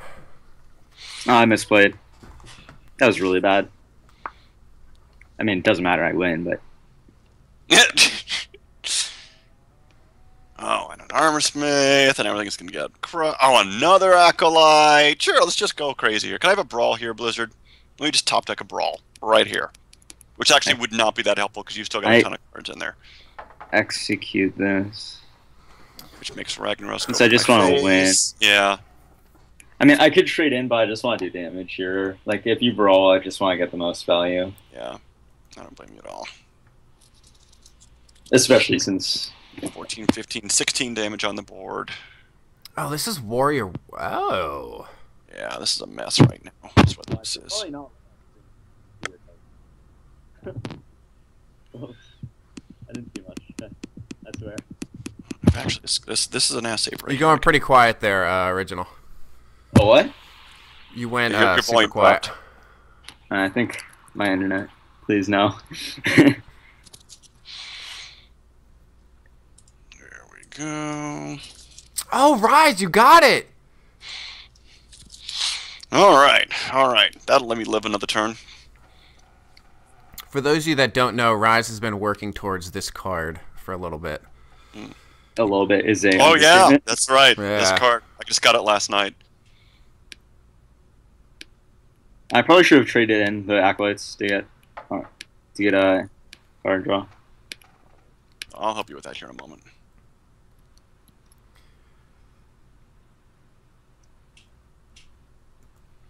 Okay. How do I want to do this? I wish I could tell you, but I'm not going to be that guy. I believe in the 60 armor turnover. You know what? You can believe in the 60 armor, but there are situations where it doesn't work out the way you hoped. Oh my god. You can mill me. That's the idea. We're getting there. I don't think it's gonna happen. I think I win in fatigue either way. I don't think so. I think I've got this game unless you've got some good stuff left there.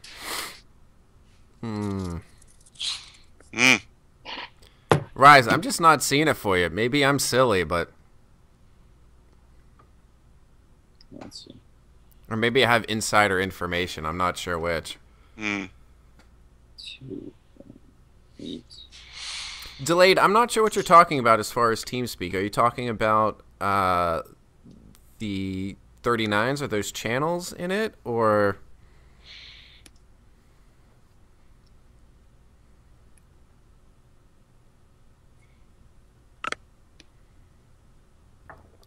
Oh, I misplayed. No. Honestly, Original, if you lose this, we're going to spend the first 10 minutes of the cast making fun of you. This game has been full of misplays on both sides, though. You know, I mean, it's put it where it is. I didn't misplay. Whatever. Oh, that takes care of that guy, though. Nicely done. Nicely done. I wanted to use that. I'm milling myself, but I just want to win.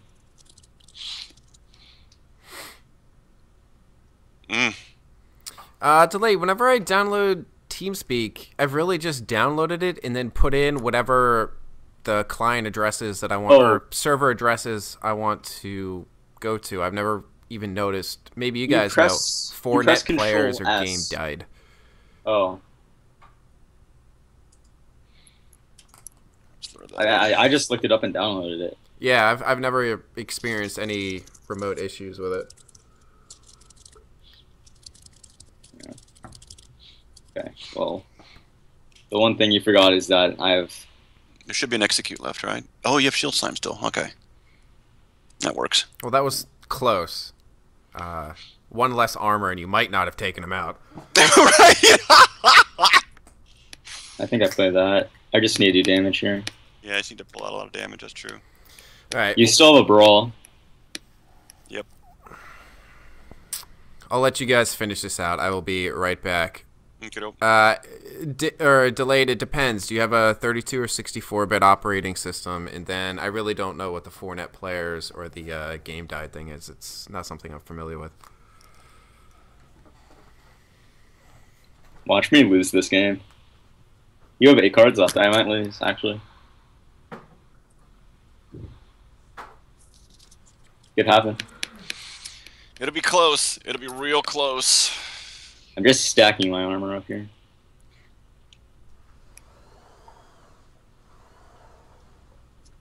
Oh, I misplayed.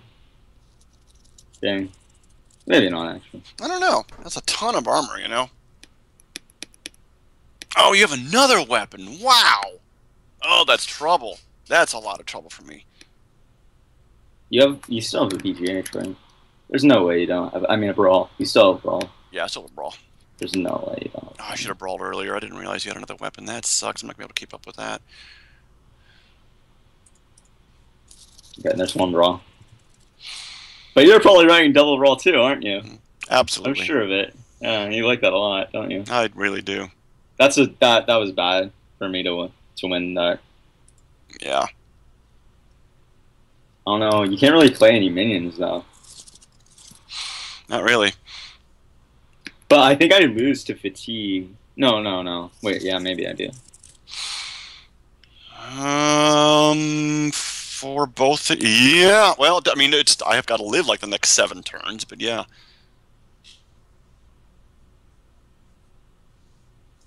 Yeah, you have a second brawl. I definitely have a second brawl.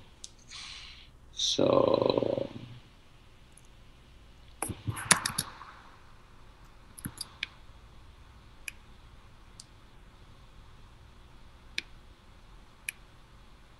This is going to be the longest game ever now. Because we've got to figure out, all right, what's going to happen here? Can you get the burst damage there? Or, oh, man. And the thing is, I need an armor card, something fierce. Like, it's not going to be enough for me to keep pumping up armor. But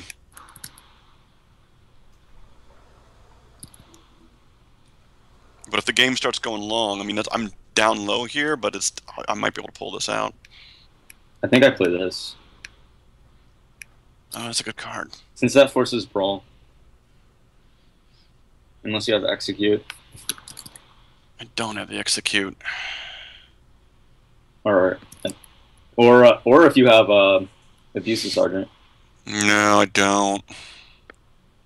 Don't have anything good here right now. 5 and 4 is 9. That's 11. And I really can't afford... Yeah, you're right. I got to do brawl. Oh, that sucks. 50-50 chance is an awful place to do this with. And I really don't want to add anything else in there. Start of your next turn, destroy that. I have to do it. That sucks. No, but if you have a minion... if you had a minion, maybe. Yeah. Oh, I got lucky. So ridiculously lucky. Do I win in fatigue, though? I'm not sure. I don't think you do. I think it's close, but I don't think you do. I think I do. There's no way I don't. I have 67 armor. Oh, but you're getting 4 armor every turn. Yeah, I mean, we're keeping this up shit the same really isn't over still? I think I might lose. What? Oh, shit. This game's going to take another 50 minutes.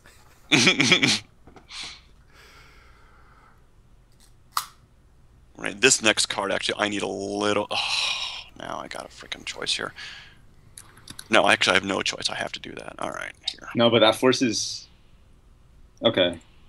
Yeah, you don't have a choice. Wait, Rise, what happened to your buddy? Are you playing a different... Oh, it still hasn't been drawn yet. Are you kidding me? Okay. Wow. I'm still healing since armor. Yeah.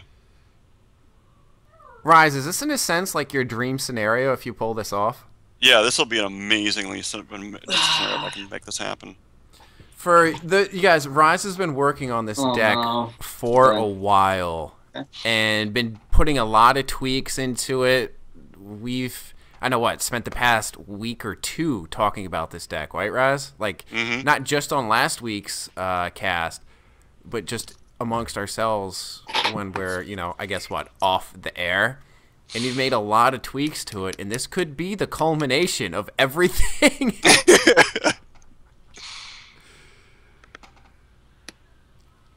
I think you could have taken off Tharasan with that. Oh, unless you've got the execute. You do have. I mean, I just have to execute now since there's no way I can actually activate execute besides that. I just have to pray you don't get a good minion. I don't even know what to say about this right now. If I was going to put my money out, I'd say you're still going to win original. I mean, he has to do his 66 armor turnover. Yeah, and he's got to build that up. So yeah. No, but he has 3 turns to build it up. I'm taking. Oh yeah, I lose by. Yeah, because you're 5 armor. You're 5 damage ahead of me every time. I lose by 2 damage, I think. No, using 5. But he already got his. Because we both have 2. Yeah, we both have Justicar. I lose. Yeah. So you guys basically playing mirror decks with slight differences, like. You have to some degree. I mean, yeah, I was. He's got a toothpaste stain on the right side. Yours is on the left. I had to do the math there. I lost by like a lot actually, and then. Wow. Well, Rise, I believe that's. I misplayed because. Yeah, we both misplayed some fierce in there. I held my 2 brawls like. Well, how about this? Let's save it for the cast because that might be a good kickoff point because that's a very interesting thing because just looking at it, original, it's like, how the hell do you lose with 60 armor against someone with 12 effective health? Yeah. It's when I played the 2 acolytes. I should have just held them on my hand since I knew you were going to try and mill me. I drew like 8 cards off them or something ridiculous. Yeah, I pulled a bunch of cards off those guys. Yeah, I drew like 8 cards, and we would be at the same. All right. Yeah, I think it was like 5 cards, but still, that's the thing. Like those 5 cards mean that when we. That's why I need a Baron Geddon. 5 damage every turn that I'm ahead. All right. Well, do you guys want to jump in? Sure. All right. Fire us up. Actually, hold on. Okay, no, sorry. Go ahead. You're ahead. Are you okay? Yeah, go ahead. You'll never have the sacred stone. Oh, this you crazy mother. Number 1 intro is done. We are into Hearthstone, episode 5. You guys might be wondering that listen to it via iTunes or something else audio. Why hasn't something else dropped since episode 2? That's quite simply because I have not updated the data storage on Libsyn quite yet. I did not anticipate bringing out 3 to 4 extra podcasts in the course of 2 weeks. So there's a slight backlog on things that need to be added. I will probably get those up, but this one will most likely go up prior. So you'll see episode 5 and then some combination of 3 and 4. I am Yubi. I am joined by Rise. Say hello, my friend. Hey, welcome back, everybody. And the man formerly known as Primal, who now is known as... Original. Hello, everyone.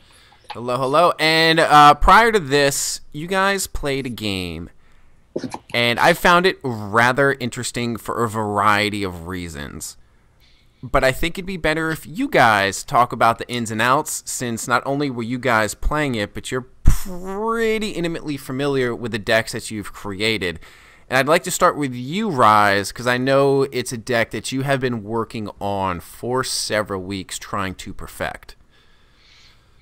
This deck, I was playing on my block about, I'm gonna say a good couple weeks ago, a good like 3 weeks ago. Mm-hmm. It's about rank 9 or so, and this warrior shows up, and I'm like, all right, I've got, it's gonna be a warrior, it's gonna be a patron warrior or something like that. It's gonna be an ass warrior, like one of these ones that show up. I'm sure there's a better name for it, but that's what I usually call them. And it seems fine at first. It's like, oh, there's lots of weapons and there's lots of armor and so forth. And partway through the game, the Justicar shows up. I'm like, oh, that's going to give him a lot of extra armor. That's a pain in the butt, but all right, whatever. And the thing was, like, the warrior wasn't really going after me. Like, it was clearing my board of my minions. I was having a really hard time trying to keep control of the board, but he really wasn't, like, making any kind of impact on me. Like, not going face that much, holding weapons back like a good warrior does, unless they see an opportunity. It was like, it wasn't that big a deal. I'm like, all right, well, whatever. But I just felt like, this game's not slipping out of my control, but it's not going so hot. And about 2/3 of the way through the game, the oracles show up. The Murlocs, I can't remember what it is, the Cold Light Oracle, which makes both sides draw 2 cards. Typically, you see that in a mill deck. You don't usually see that anywhere else, actually. There's not any real point for that.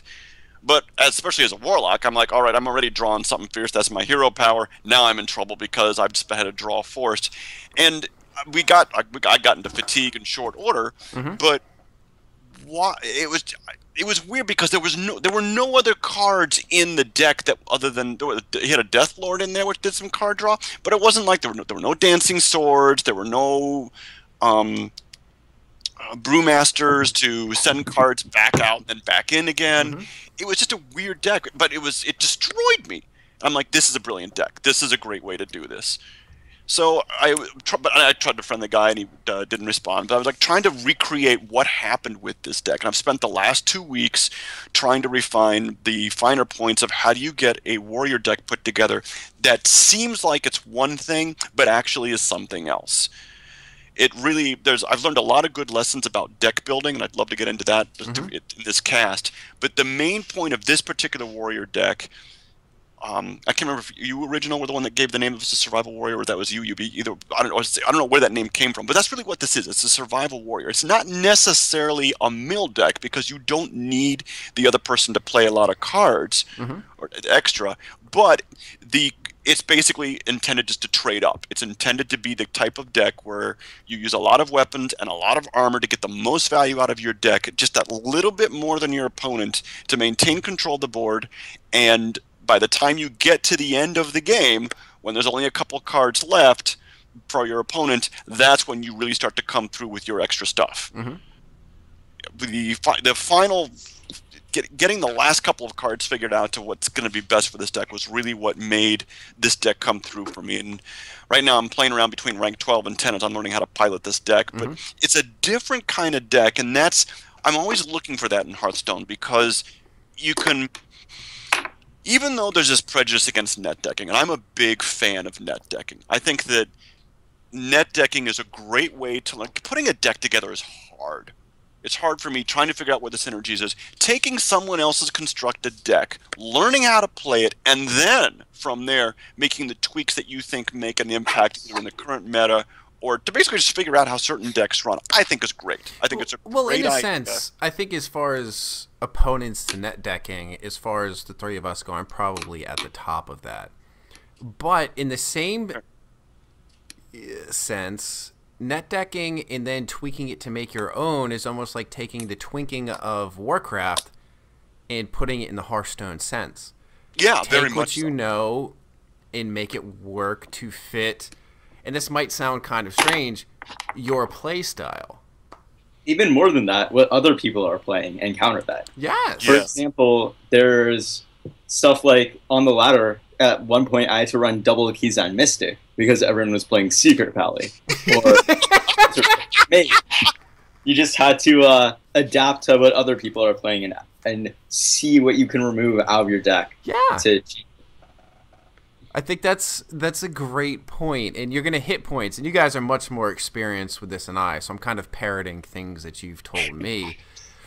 But you'll get to certain points in the ladder where it's, Christ, all I'm facing is, like, let's say Secret Pally.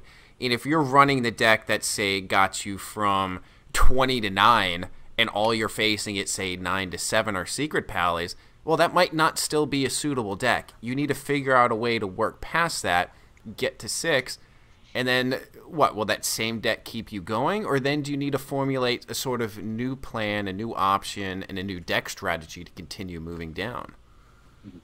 That's spot on. That's and I was laughing my ass off originally when you're like 2 Kezans, because I'm like, 2 Kezans, who does that? And then I was just like, well, you face hunters, mages, pallies, which is like 80% of what you'll see on the ladder right now. I'm like, that's pretty much that. You'll be in great shape. Yeah. Stealing all the secrets. It makes a big difference. I have a really good picture. I myself was actually playing a mid-range hunter with secrets. I was talking about this in previous casts. And I call it a Christmas tree, since it's like green-red. Yes! Since you're unlucky and mistaken, you steal other people's secrets. Oh my goodness. That's something I've read about too, where it's nice to think about if I can just put together the perfect deck, this awesome deck, or hey, Colento plays this amazing deck that can like blow the doors off of everything. I'm like, well, there's some truth to that, but what really happens in Hearthstone, especially on the ladder, is that you'll be facing clumps of decks. You'll be rank 17, and you'll see a clump of locks, or a clump of pallies that play a certain way, or a clump of net decks.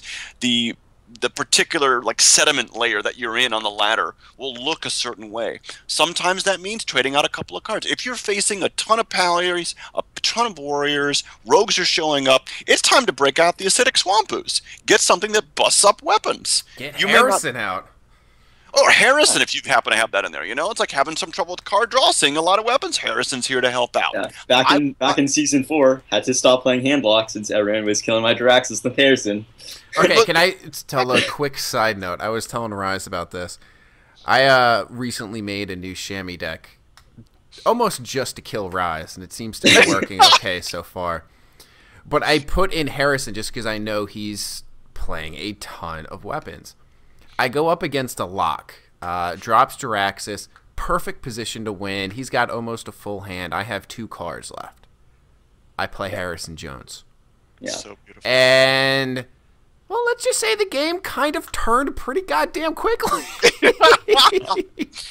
And it's such a great feeling when you can make those little alterations to your deck that make such a big impact. The game should have been over, and then all of a sudden you hear the tires screeching on the scoreboard as things just turn around right in that moment. You can almost feel it, like just the world sinks on the other side of the board right there. You know, you got it. You pulled it off. All of a sudden you see the emotes come out where it's well played. But they don't really mean well played. It says sarcastic F you, well played. Like, that's well played, dude. Well played, dude. God damn it, well played. I've had opponents where it's just like, I thought they're roping me. They're just like, they're letting that rope last forever. And I'm like, oh, come on, do you really need to do this? And then like the next turn comes around and then the innkeeper pops up, your opponent left. And I'm like, wow. After I played that card, he literally just shut off Hearthstone. There have been times, I'm actually guilty of this a lot in Hearthstone, where if I go from, say, winning to losing in a single turn, and I'm especially bitter about it because there were some, you know, of those obviously sarcastic emotes that fall, I won't concede, and I'll just say, you know what? If you're going to be a dick, I'm going to be a dick in the best way I know how, and that is make you wait as long as possible. And there it is. That happens. Which is probably a good thing why there's no chat as all emotes, because... No, that actually probably is a great thing. Yeah, that keeps things a lot less toxic. But so that's my warrior. I actually probably won't play this game. If I tried. There it is. I think that, Original, if you could go into some of the control warrior construction that you were doing, I'd love to hear more about that, because that's something where we're seeing more control warrior decks on there, but some of the variations inside that I think would be really helpful. Right. Okay, so Control Warrior is a really strange beast, since there's so many ways to change it, but all the decks are still the same, even though they're all different. They're all different, but they're all the same. Like, there's a couple cards that you have to run, but you don't know how many you have to run of them. Like, you don't actually have to run double Abusive Sergeant, or whatever, or, you know, Cruel Taskmaster. Mm-hmm. You don't actually have to run 2 of each card. And it's just, like, so weird, since, like, I think the only deck in the game where there's literally just no set way to play it, but you still call it Control Warrior, you know? There seems to be a lot more variability in the deck construction, where it's like, you can run with 1 of these, you can run with 2 of these, and it's like, you can say that for half the cards in the deck, as opposed to the other end of the scale, where it's like, look, if you're running an aggro hunter, if you're doing a face hunter, about 24 of your cards, maybe 26 are set in stone. You get to choose the last 4 depending on what you feel like. Yeah, it's like you can be a control warrior. It's really just your own playstyle. I really, really like it. It's probably one of, if not my favorite decks. Even though I have played Warlock since forever, it is my favorite. And I think that mainly because you have so much variation of what you can choose, and just like you can then change your deck so frequently and so many times and still like it be the same deck, you know? So kind of like what I was saying before, where when you're going through the ranks, you might need to say change your class or throw in these other cards and stuff. You don't even need to change your class if you want to take Control Warrior from, you know, the land of the noob to the promised land of the legend. Like, technically, if you can play the deck right, you can still play that Control Warrior style, but switch in different cards to suit wherever you're at in the decks you're facing. Yeah. And that takes a lot of experimentation, being able to figure out what fits not only the meta and what fits your deck, but what fits your play style in there in a given context. All those factors come into take a part in how you put your deck together. And that was one of the things I've really had to struggle with in these last couple of weeks in putting this warrior deck together. Is there are cards. One of the real challenges in constructing a deck, and I want to segue into deck construction here, is that with all the, especially now, so many different cards available, so many different things you can do, finding cards that play well off of each other.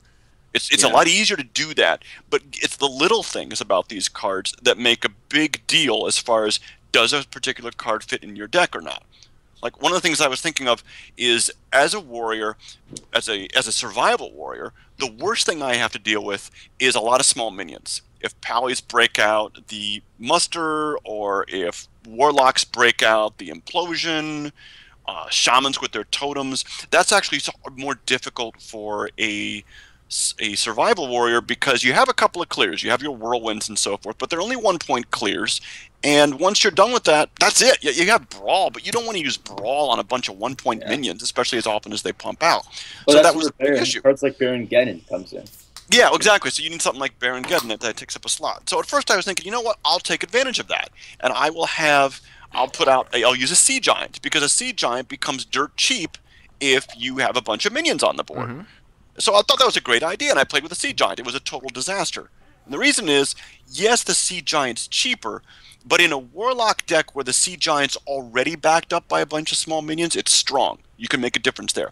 When it's one of the only minions on the board, having a single 8/8 when there's like a bunch of 1/1s or a bunch of 2/1s or a bunch of whatever in there, that Giant's going down in a hurry. You're not even like getting much value out of it. You are a cake in the middle of a hungry group of people. Oh, it's awful. It's awful. So it made sense. I can get a cheap Giant out of that, but cheap isn't what I needed. I needed something else besides that. And I realized that, okay, well, that's the way to go. Then I need something.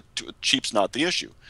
So I went with a Clockwork Giant instead. I was like, all right, I'm going to have a Giant in there, because it's going to be a Clockwork Giant is cheaper based on how many cards the other person plays. It was the same problem in a different context. I get a bunch of cards on the board, cards on the field. They've got 8-9 cards. Even on a Handlock, who had like a full hand in there, I've got a cheap Giant. A cheap Giant by itself is not enough. You can't play Giants on their own. So that was, it's like, okay, that's not going to work. What I ended up going with instead, to my surprise, I've never played Emperor Thaurissan, but what I really needed was a minion that was worth going after, but wasn't necessarily a taunt. Emperor Thaurissan, even if I have trash in my hand, which I say trash like this wasn't appropriate for that turn, my opponent doesn't know that.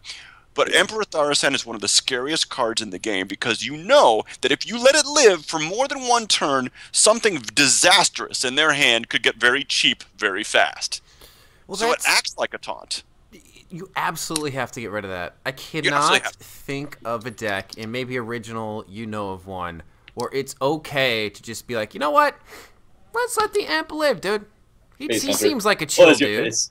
You don't have to trade ever. You just go face all game and win. Okay, yes, I forgot the one exception, the perennial exception. The one thing you still trade as face hunter, but yeah, it's just an insane card. Yeah. I've done that as Face Hunter. I've let Emperor go, and that's been to my demise. It has. It really You has. can't. Even Face Hunter, if you're playing it, you have to kill the Emperor. You cannot afford to let that And go. for people that don't know what Emperor is, think of Christ, what's the 2/3 mech warper? And Yeah, mech that's the warper, general. Oh my God. while it's on the board, will make every mech in your hand cost 1 less. If you drop the Emperor, every card in your hand at the end of your turn costs 1 less, and that's permanent. End of turn. End of turn. That's insane. End of turn. Yes. Yeah, not even beginning of the next turn. It's end of So the you're turn. guaranteed Guaranteed at least one benefit. So let's say you let it go and you have something like Ysera in there. You let it go twice, all of a sudden that's 7. What if you're playing a Chamois? What if you put Ancestral Spirit on it? You know, like, think of the different combination of cards that you can play if you just take away 1 mana cost from 2 of them. Yeah. If you have a 7-card cost and a 3-card cost and a 3-card cost, that's not going anywhere. If the Emperor shrinks that to 6, 2, and 2, you can play all 3 cards in the same turn the very next turn. Yeah. Emperor is in the same card. Every deck Assuming should you play, have 10 mana, except yeah. for aggro. Aggro doesn't play it since you're supposed to not have a large hand. But pretty much every mid-range... Every non-aggro deck. Every non-aggro deck, yeah, is like pretty much mandatory. Yeah. Yeah, I want to go onto that spin-off of deck construction into more deck construction, which is the use of using abilities or crafted cards when you're behind or when you're ahead, or just like solid cards. Yes, yes. Since that's a big deal in decks. Like, there's obviously tech cards like BGH and Mystic where you're predicting something, but you don't want to play cards like Sea Giant or Clockwork Gnome where you want a set of events to actually happen, or to be ahead in a certain case to be able to play a card. That unless you have something to play off it, like Implosion for Warlock, like you can get a full board instantly, which is fine. Or if you're playing a Warrior Shield Slam, usually it's like only when you're ahead, but you have a lot of cards where you can armor up. You don't want to play cards where you rely on being ahead to play. Yeah. That's just not good. Go ahead. Yeah, no, you go ahead. No, that puts you in a situation. There's a lot of opportunities where Hearthstone gives you cards where you can combo off each other to capitalize on a lead, and that's all well and good. Like, that's great. There is such a thing as a finisher. There is such a thing as being able to really put your damage, or just basically put your board position over the top, such that you can just finish off the game. And if you played Hearthstone for a while, you've come across that game that you thought were like, oh, I've got this game in the bag, and then all of a sudden it gets turned around on you, and you're like, oh, man, if I just had that little bit more. That's true, but getting into that situation, and I find, is a lot less common than getting in a situation where you're like, okay, how do I get out of this? How do I buy myself the time I need to get the cards I need? How do I turn this around?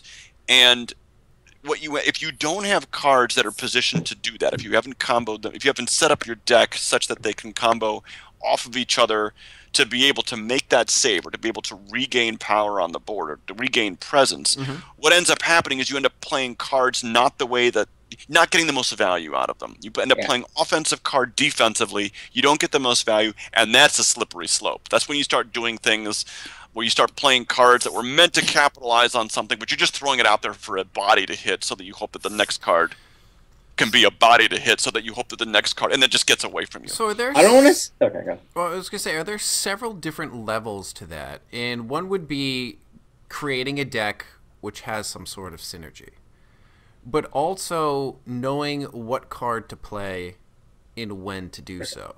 Yeah, I was about to talk about that, actually. Oh, that's a perfect segue to you then. There are a couple of decks which can get away with this. First things which come to mind: Druid, Mage, and I'm gonna say Priest, because they have the utilities to play a Force of Nature Savage Roar, or a Freeze Mage until you get what's it called? Until you get Archmage, and just like completely kill your opponent in one turn. But those cards, if you're they're strong. Don't get me wrong, but they feel gimmicky and they're just RNG. Like you said, not, for freeze mage, you don't want to freeze until you get the Doomsayer, then you get Alex Straza, and then you can do your thing. Yeah, which is what you do, and I guess it's good in competitive play, but I just don't. It's not, unless you're insanely good. It's not something you should play. You should just play solid decks which have no win condition, and can win without the use of 1 cards. That's where decks like Control Warrior are so strong, because is playing Viridian Rin and getting a Ragnaros and a Gramash off that really good, but it's not a win condition. You just play strong cards frequently and get to a winning conclusion. I really like that term win condition, and I feel like Rise, that's something you and I have spoke about. I'm pretty sure we've used that term on a few occasions as well, and I guess I just kind of cut you off, but I guess run on that win condition sort of thing. No, it's a perfect setup, original. That's win condition. I read about and I see decks. They're like, well, it sets you up with this win condition, or once you get this particular combo of cards, you're going to win. Anytime I hear the phrase win condition, to me, that's an opportunity for a comeback. When you set up if you have a deck that depends on certain cards appearing at a certain time, that is a weakness of the deck, not a strength. Mm-hmm. And if you have to either wait for those cards to appear or you have to play them together, chances are, if your opponent's watching what you're doing, there's a good chance they're saving the counter for you. Mm-hmm. That's for the reason that we have a big game hunter running around in a lot of decks, or it's the reason that someone's got a silence in a lot of decks. Bird. There it is. Oh my god, I love Hooperts. All it takes is 1 silence in a deck, and it nukes like 1/3 of the decks that I run into because they're dependent on a win condition of some sort of combo effect. And I see that's some of the reasons why I feel like Mysterious Challenger is such a gimmicky part of Leroy.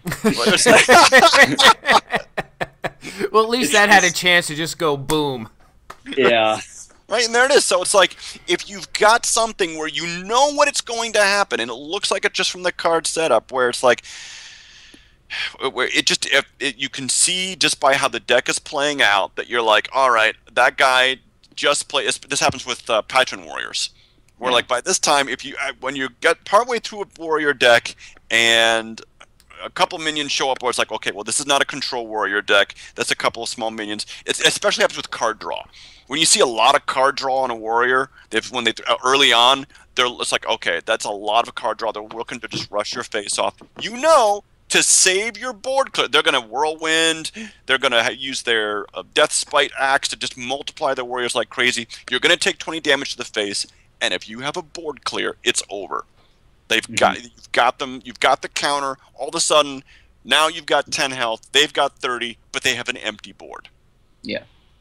You're waiting for the counter. This is the danger of a win condition. The strongest decks are the ones that don't have a win condition, but set up the optimal chances for you to take advantage of situations, not if, but when a weak turn comes around for you. Well, and you know what, Rise, this is one thing I really like about the deck you're working towards, because while we've called it survival, I think it's one of the most adaptable decks that at least I've seen amongst like our group of, I don't know what you want to call us, our Hearthstone clan, or our Hearthstone guild of friends that play.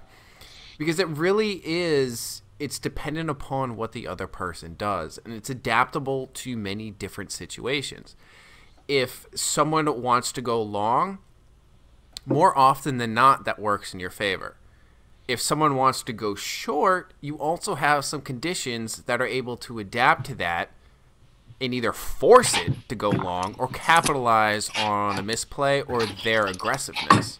I love it for that. That's one of the reasons I love playing Lock. Lock is, as a class, because they've got the card draw there, if they want to sit back and build up, they can do that. If someone rushes a Lock, depending on how you've put your Lock deck together, there's a lot of short-term answers to that can buy you some time before you get into your long-term game. Mm-hmm. And by long-term game, it doesn't have to be 7 turns. It can be 4 or 5 turns after a rush at 2 or 3. So that's why I loved Lock as a class. And to see Warrior be able to do that with this deck has been a lot of fun. And like originally, like you were saying, there are so many options with Warrior decks now. It's so much more, to me, maybe it's just because this is my inexperience with Warriors, but the versatility and flexibility of Warrior decks far exceeded my expectations. Yeah, this is my first time really playing Warrior. Like, actually playing it. Like, I used to dabble in a little, but this is the first time I actually put my nose down, disenchant all my cards, and made a really good deck. And I have enjoyed it a lot. It's really, really a good class. I enjoy it so much because of that. Well, it is insane because you can go something as crazy as what I call the Duggars, which would be the Patron, because, they just spawn so goddamn many. Get in here. And then you can go Control, and I'm sure there's multiple aggro versions, I'm not sure of, and everything in between. And can you guys think of another class in Hearthstone currently that offers the amount of variability or the amount of options for play styles that Warrior currently has? Up until this expansion, I would have said Priest, but after this expansion drop, there's Dragon Priest, and then there's not exactly. I think the problem is that Priest was never good, I don't think Priest was good before this expansion.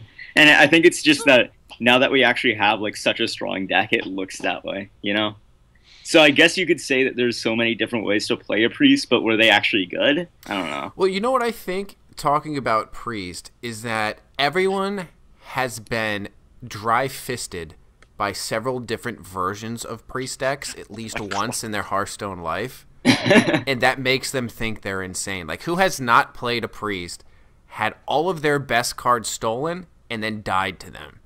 Yeah. Who has not played a Priest and just seen a minion's health double, attack equal, and then triple, quadruple, whatever? And I'm not trying to say it's the best deck, but I'd be willing to bet most people have had that happen to them at least once. And they're like, well, Priest, F Priest, F Priest. I can't tell you how many times when Hearthstone first started that I would talk with Dahlia Rise. Like, I would like every single person that plays Priest to die in a fire slowly. And it wasn't necessarily it was the best deck. It was just what I was saying. Like, they were taking my cards and killing me with them. And a lot of it had to do with the fact that I just wasn't very good. But it did also have a lot to do with the fact that my cards were killing me. And there's a special sort of anger / frustration that occurs from such events. Yeah, it was it was really frustrating to play a Priest like that. Months ago, Dahlia sent me a link to Reddit. I'm just pulling it up here. There's a post called Priest Tech Your Way to Legend, and it talks about the different aspects of Priest. Basically, it grouped cards into packs. And it's a really great description of what you can do with a Priest to be able to put together kind of pods of cards, depending on what your play style was, what you're looking for, how you want to do that. And that's why I say Priest had a lot of versatility. But originally, you make a good point where it's like you really had to be able to leverage that pretty perfectly against some of the decks that would come through. Yeah. And I remember. What about? Or I'm sorry. I was gonna say, and the meta at the time meant that, well, you can be a really awesome Priest player, but it was hard to, like, if you don't get the right mulligan, you could be in real trouble against a I think at one point the only person who actually played Priest and was Legend was Kalento, and Kalento was like the best player in the world or something, Yeah. It's just it was a very high skill cap class, and part of my high skill cap in Hearthstone that includes just to deal with the fact that there's some RNG involved. There is more simple than that. What about Warlock, though? Because Warlock had several different things. You could go Handlock, you could go the Sea Giant, you could go Jiraxis. Was that another thing, another deck that offered different options? Or is there really just one that's always dominated? Oh, and let's not forget Murloc at the very dawn of Hearthstone. And Handlock. Yeah, I thought I said that. If I missed it, I'm sorry. Demon Lock. I feel like Warlock had maybe Did you say Morlock? Are we in H.G. Wells' time machine, or are we talking Murloc? I don't know what I said, but if I said the idea of a Murloc with lock on the end of that, just like the vision that conjures up, is pretty close to awesome.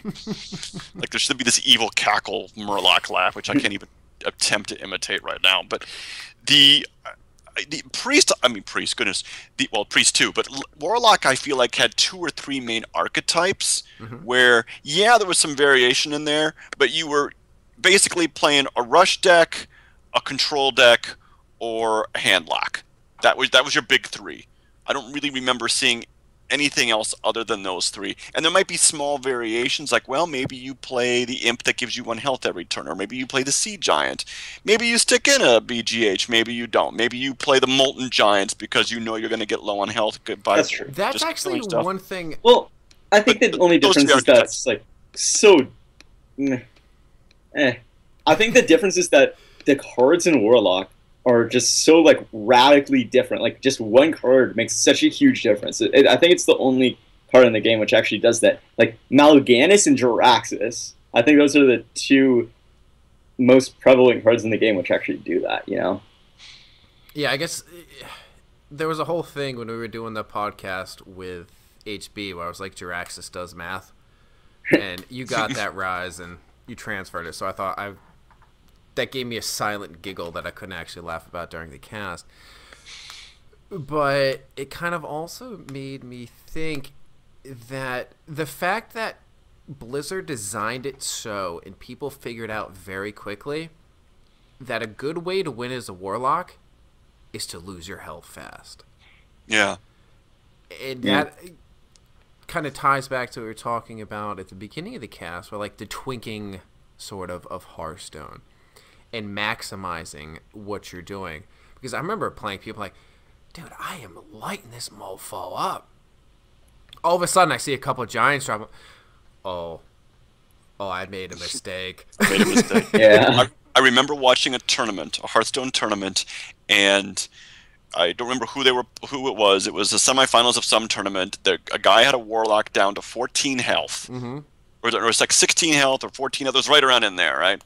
And he left damage on the board. It's like, well, he could attack him, and the announcer was like, well, that was a really good move, so that he didn't get him down to 12. You want to get him into molten range. Exactly. And I thought, you're a dumbass. Even I don't leave damage on the board. And then when the announcer said that, I was like, oh, I would have been the dumbass that would have died. And sure enough, when you're looking at the cast of this tournament, you saw that he had a molten giant just waiting for that extra damage to come through. That's a smart player. Where it's like, there was a while in Hearthstone where if you're going against a Warlock, because they were prevalent, you basically figured that you want to get him to about 15 or 14 health, and then after that, you're pretty much counting you need to get a kill shot in. You know what we need, Because Raz? if you can't get them all down after win that. condition. Yeah. Bring it back.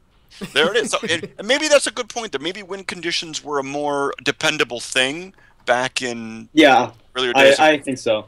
There was less tech cards. There was different ways. It was different meta. There was no Emperor. It was just like lots of the cards back then were just like good cards with like, and all the charge cards were insane. Like all the class cards were more aggro than control. Yeah, there was a lot more culmination back in the games back then. Now because there are more ways to recover, because there are more ways to combo and be able to go offense or defense, it's not as reliable to do this big build-up and then finish it off. There's more comeback ways now, which I think makes it for a better game. It's a more fun game that way. Well, and I think that with the Grand Tournament expansion, they have succeeded in slowing down the pace. Mm-hmm. And I feel like I'm going to get some resistance from either 1 or 2 or everyone and people that aren't even in here are going to be like, no, you're wrong. But I really think they have. And it's been in ways, I mean, I guess the most obvious way they want to do it was through the joust mechanic. We talked in past podcasts about how that hasn't actually worked out all that well, especially if you have Nozdormu down, then you just lose a turn. Well, yeah, but it's also slow down the game because you have to watch the joust mechanic. Yeah. But just in the way the cards are, in the way things have developed, I mean, original hearing you say, I'm enjoying a mid-range hunter. Yeah. I was like dancing for joy on my roof, like, Phase Hunter's going to die. Of course, that's not going to be 100% true, but at least there's another option. Yeah.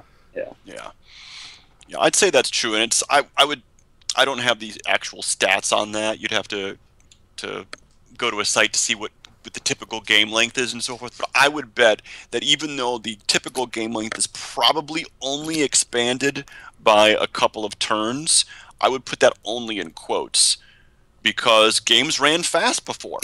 There were a lot of more aggro decks. There was a lot more going, especially near the end of the expansion when pally aggro decks became a thing. So you had the possibility of Warlock aggro. You definitely saw Hunter aggro all over the place. You could have Mech Shamans go crazy if they wanted to. There's just a lot. There were a lot of race decks. But let's just also, go crazy. let's not kid the difference between a game that goes to 7 or a game that goes to 9. That's significant. Significant. Yeah. It really is. It really is. It changes the way that the game plays just because it opens up a lot more possibilities for the cards, and I think that's how the meta shifted. I think the best. Go ahead. I think a good way to realize that is it's a pretty simple idea, but once you hit 10 mana, you don't keep on getting mana crystals. You stay at 10 mana, and that sort of like crafts the game. And the more you think about that, you're like, oh, that's sort of like changes how you play the game. The longer it goes, it sort of like flattens. The curve stops. Yeah. I think that's interesting. Yeah, your bell becomes the Liberty Bell, but that crack just shattered it, and you're left with whatever you're looking at on the sidewalk. I mean, it's there.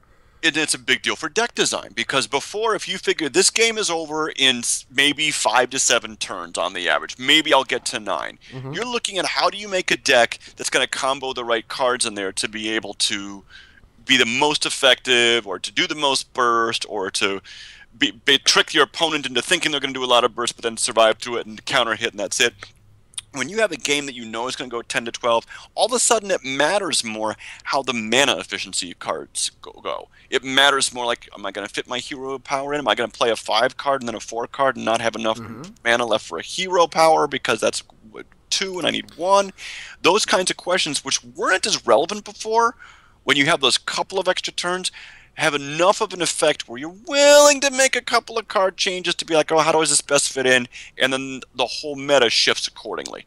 And if you're going to bring up hero cards and how that fits into the way you play your game and the way you compose your deck, how do we not bring up Inspire?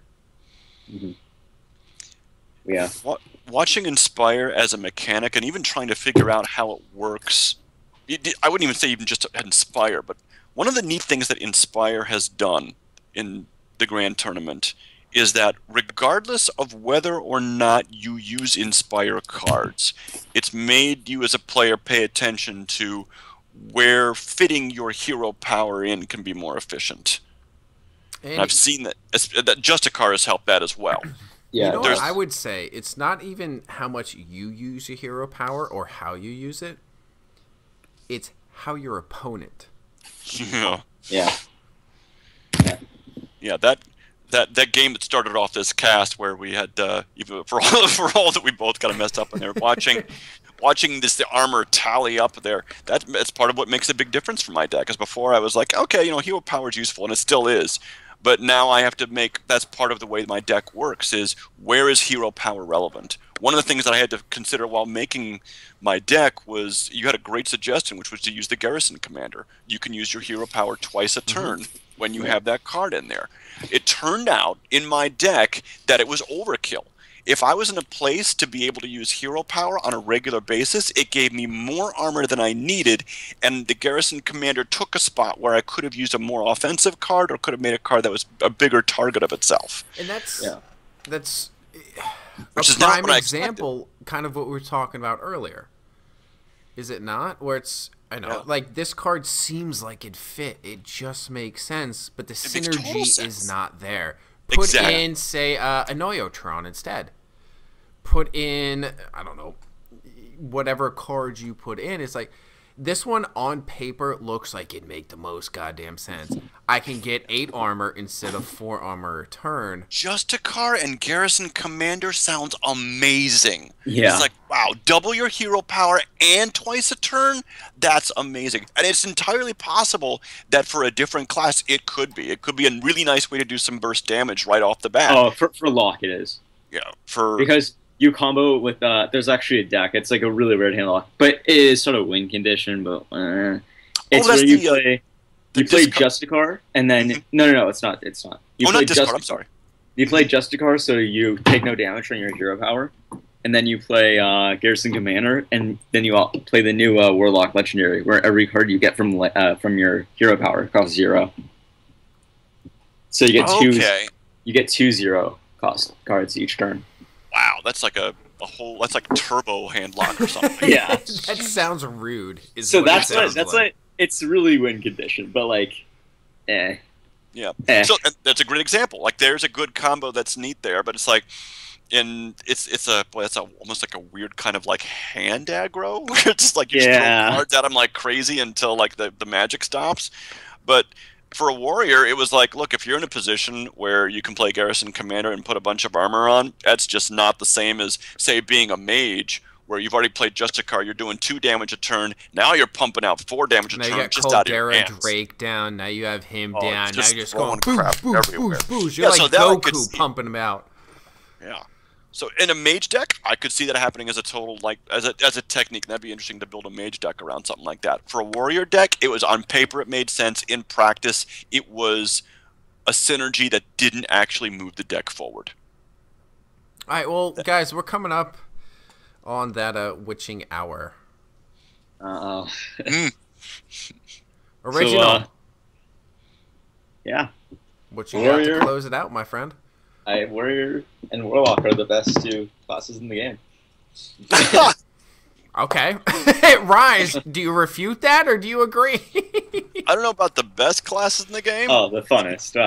More fun. They're a ton of fun, I will say that. I mean, the Warrior is pretty amazing right now. But I think, for me, the bigger deal is we're finally, it's a month out of TGT, and we're finally starting to see the subtle details come out of being able to find where the synergies are, the little tricks that make a big difference, especially now as we've seen the first blush, as the Secret Pally's shine is starting to wear off, and as the new variation on Face Hunter is settling down, we're starting to see the little things here. When it comes to doing the deck building, net deck it, find something that's awesome, and then look for the little variations that would change, that would totally put a deck over the top in the current sediment layer that you're playing in. Yeah, for sure. All right, so I guess I'll throw this out. Follow Original at OHRIGINALX. Follow Rise at Hey Rise. BIS Nation at BIS Nation. I guess it doesn't matter about anything else. You guys know where to find us. Rise Original, thank you for joining on the cast. As always, I had a really great time, and I'm excited to play some games afterwards. Yeah! Always a pleasure. All right, stream is done.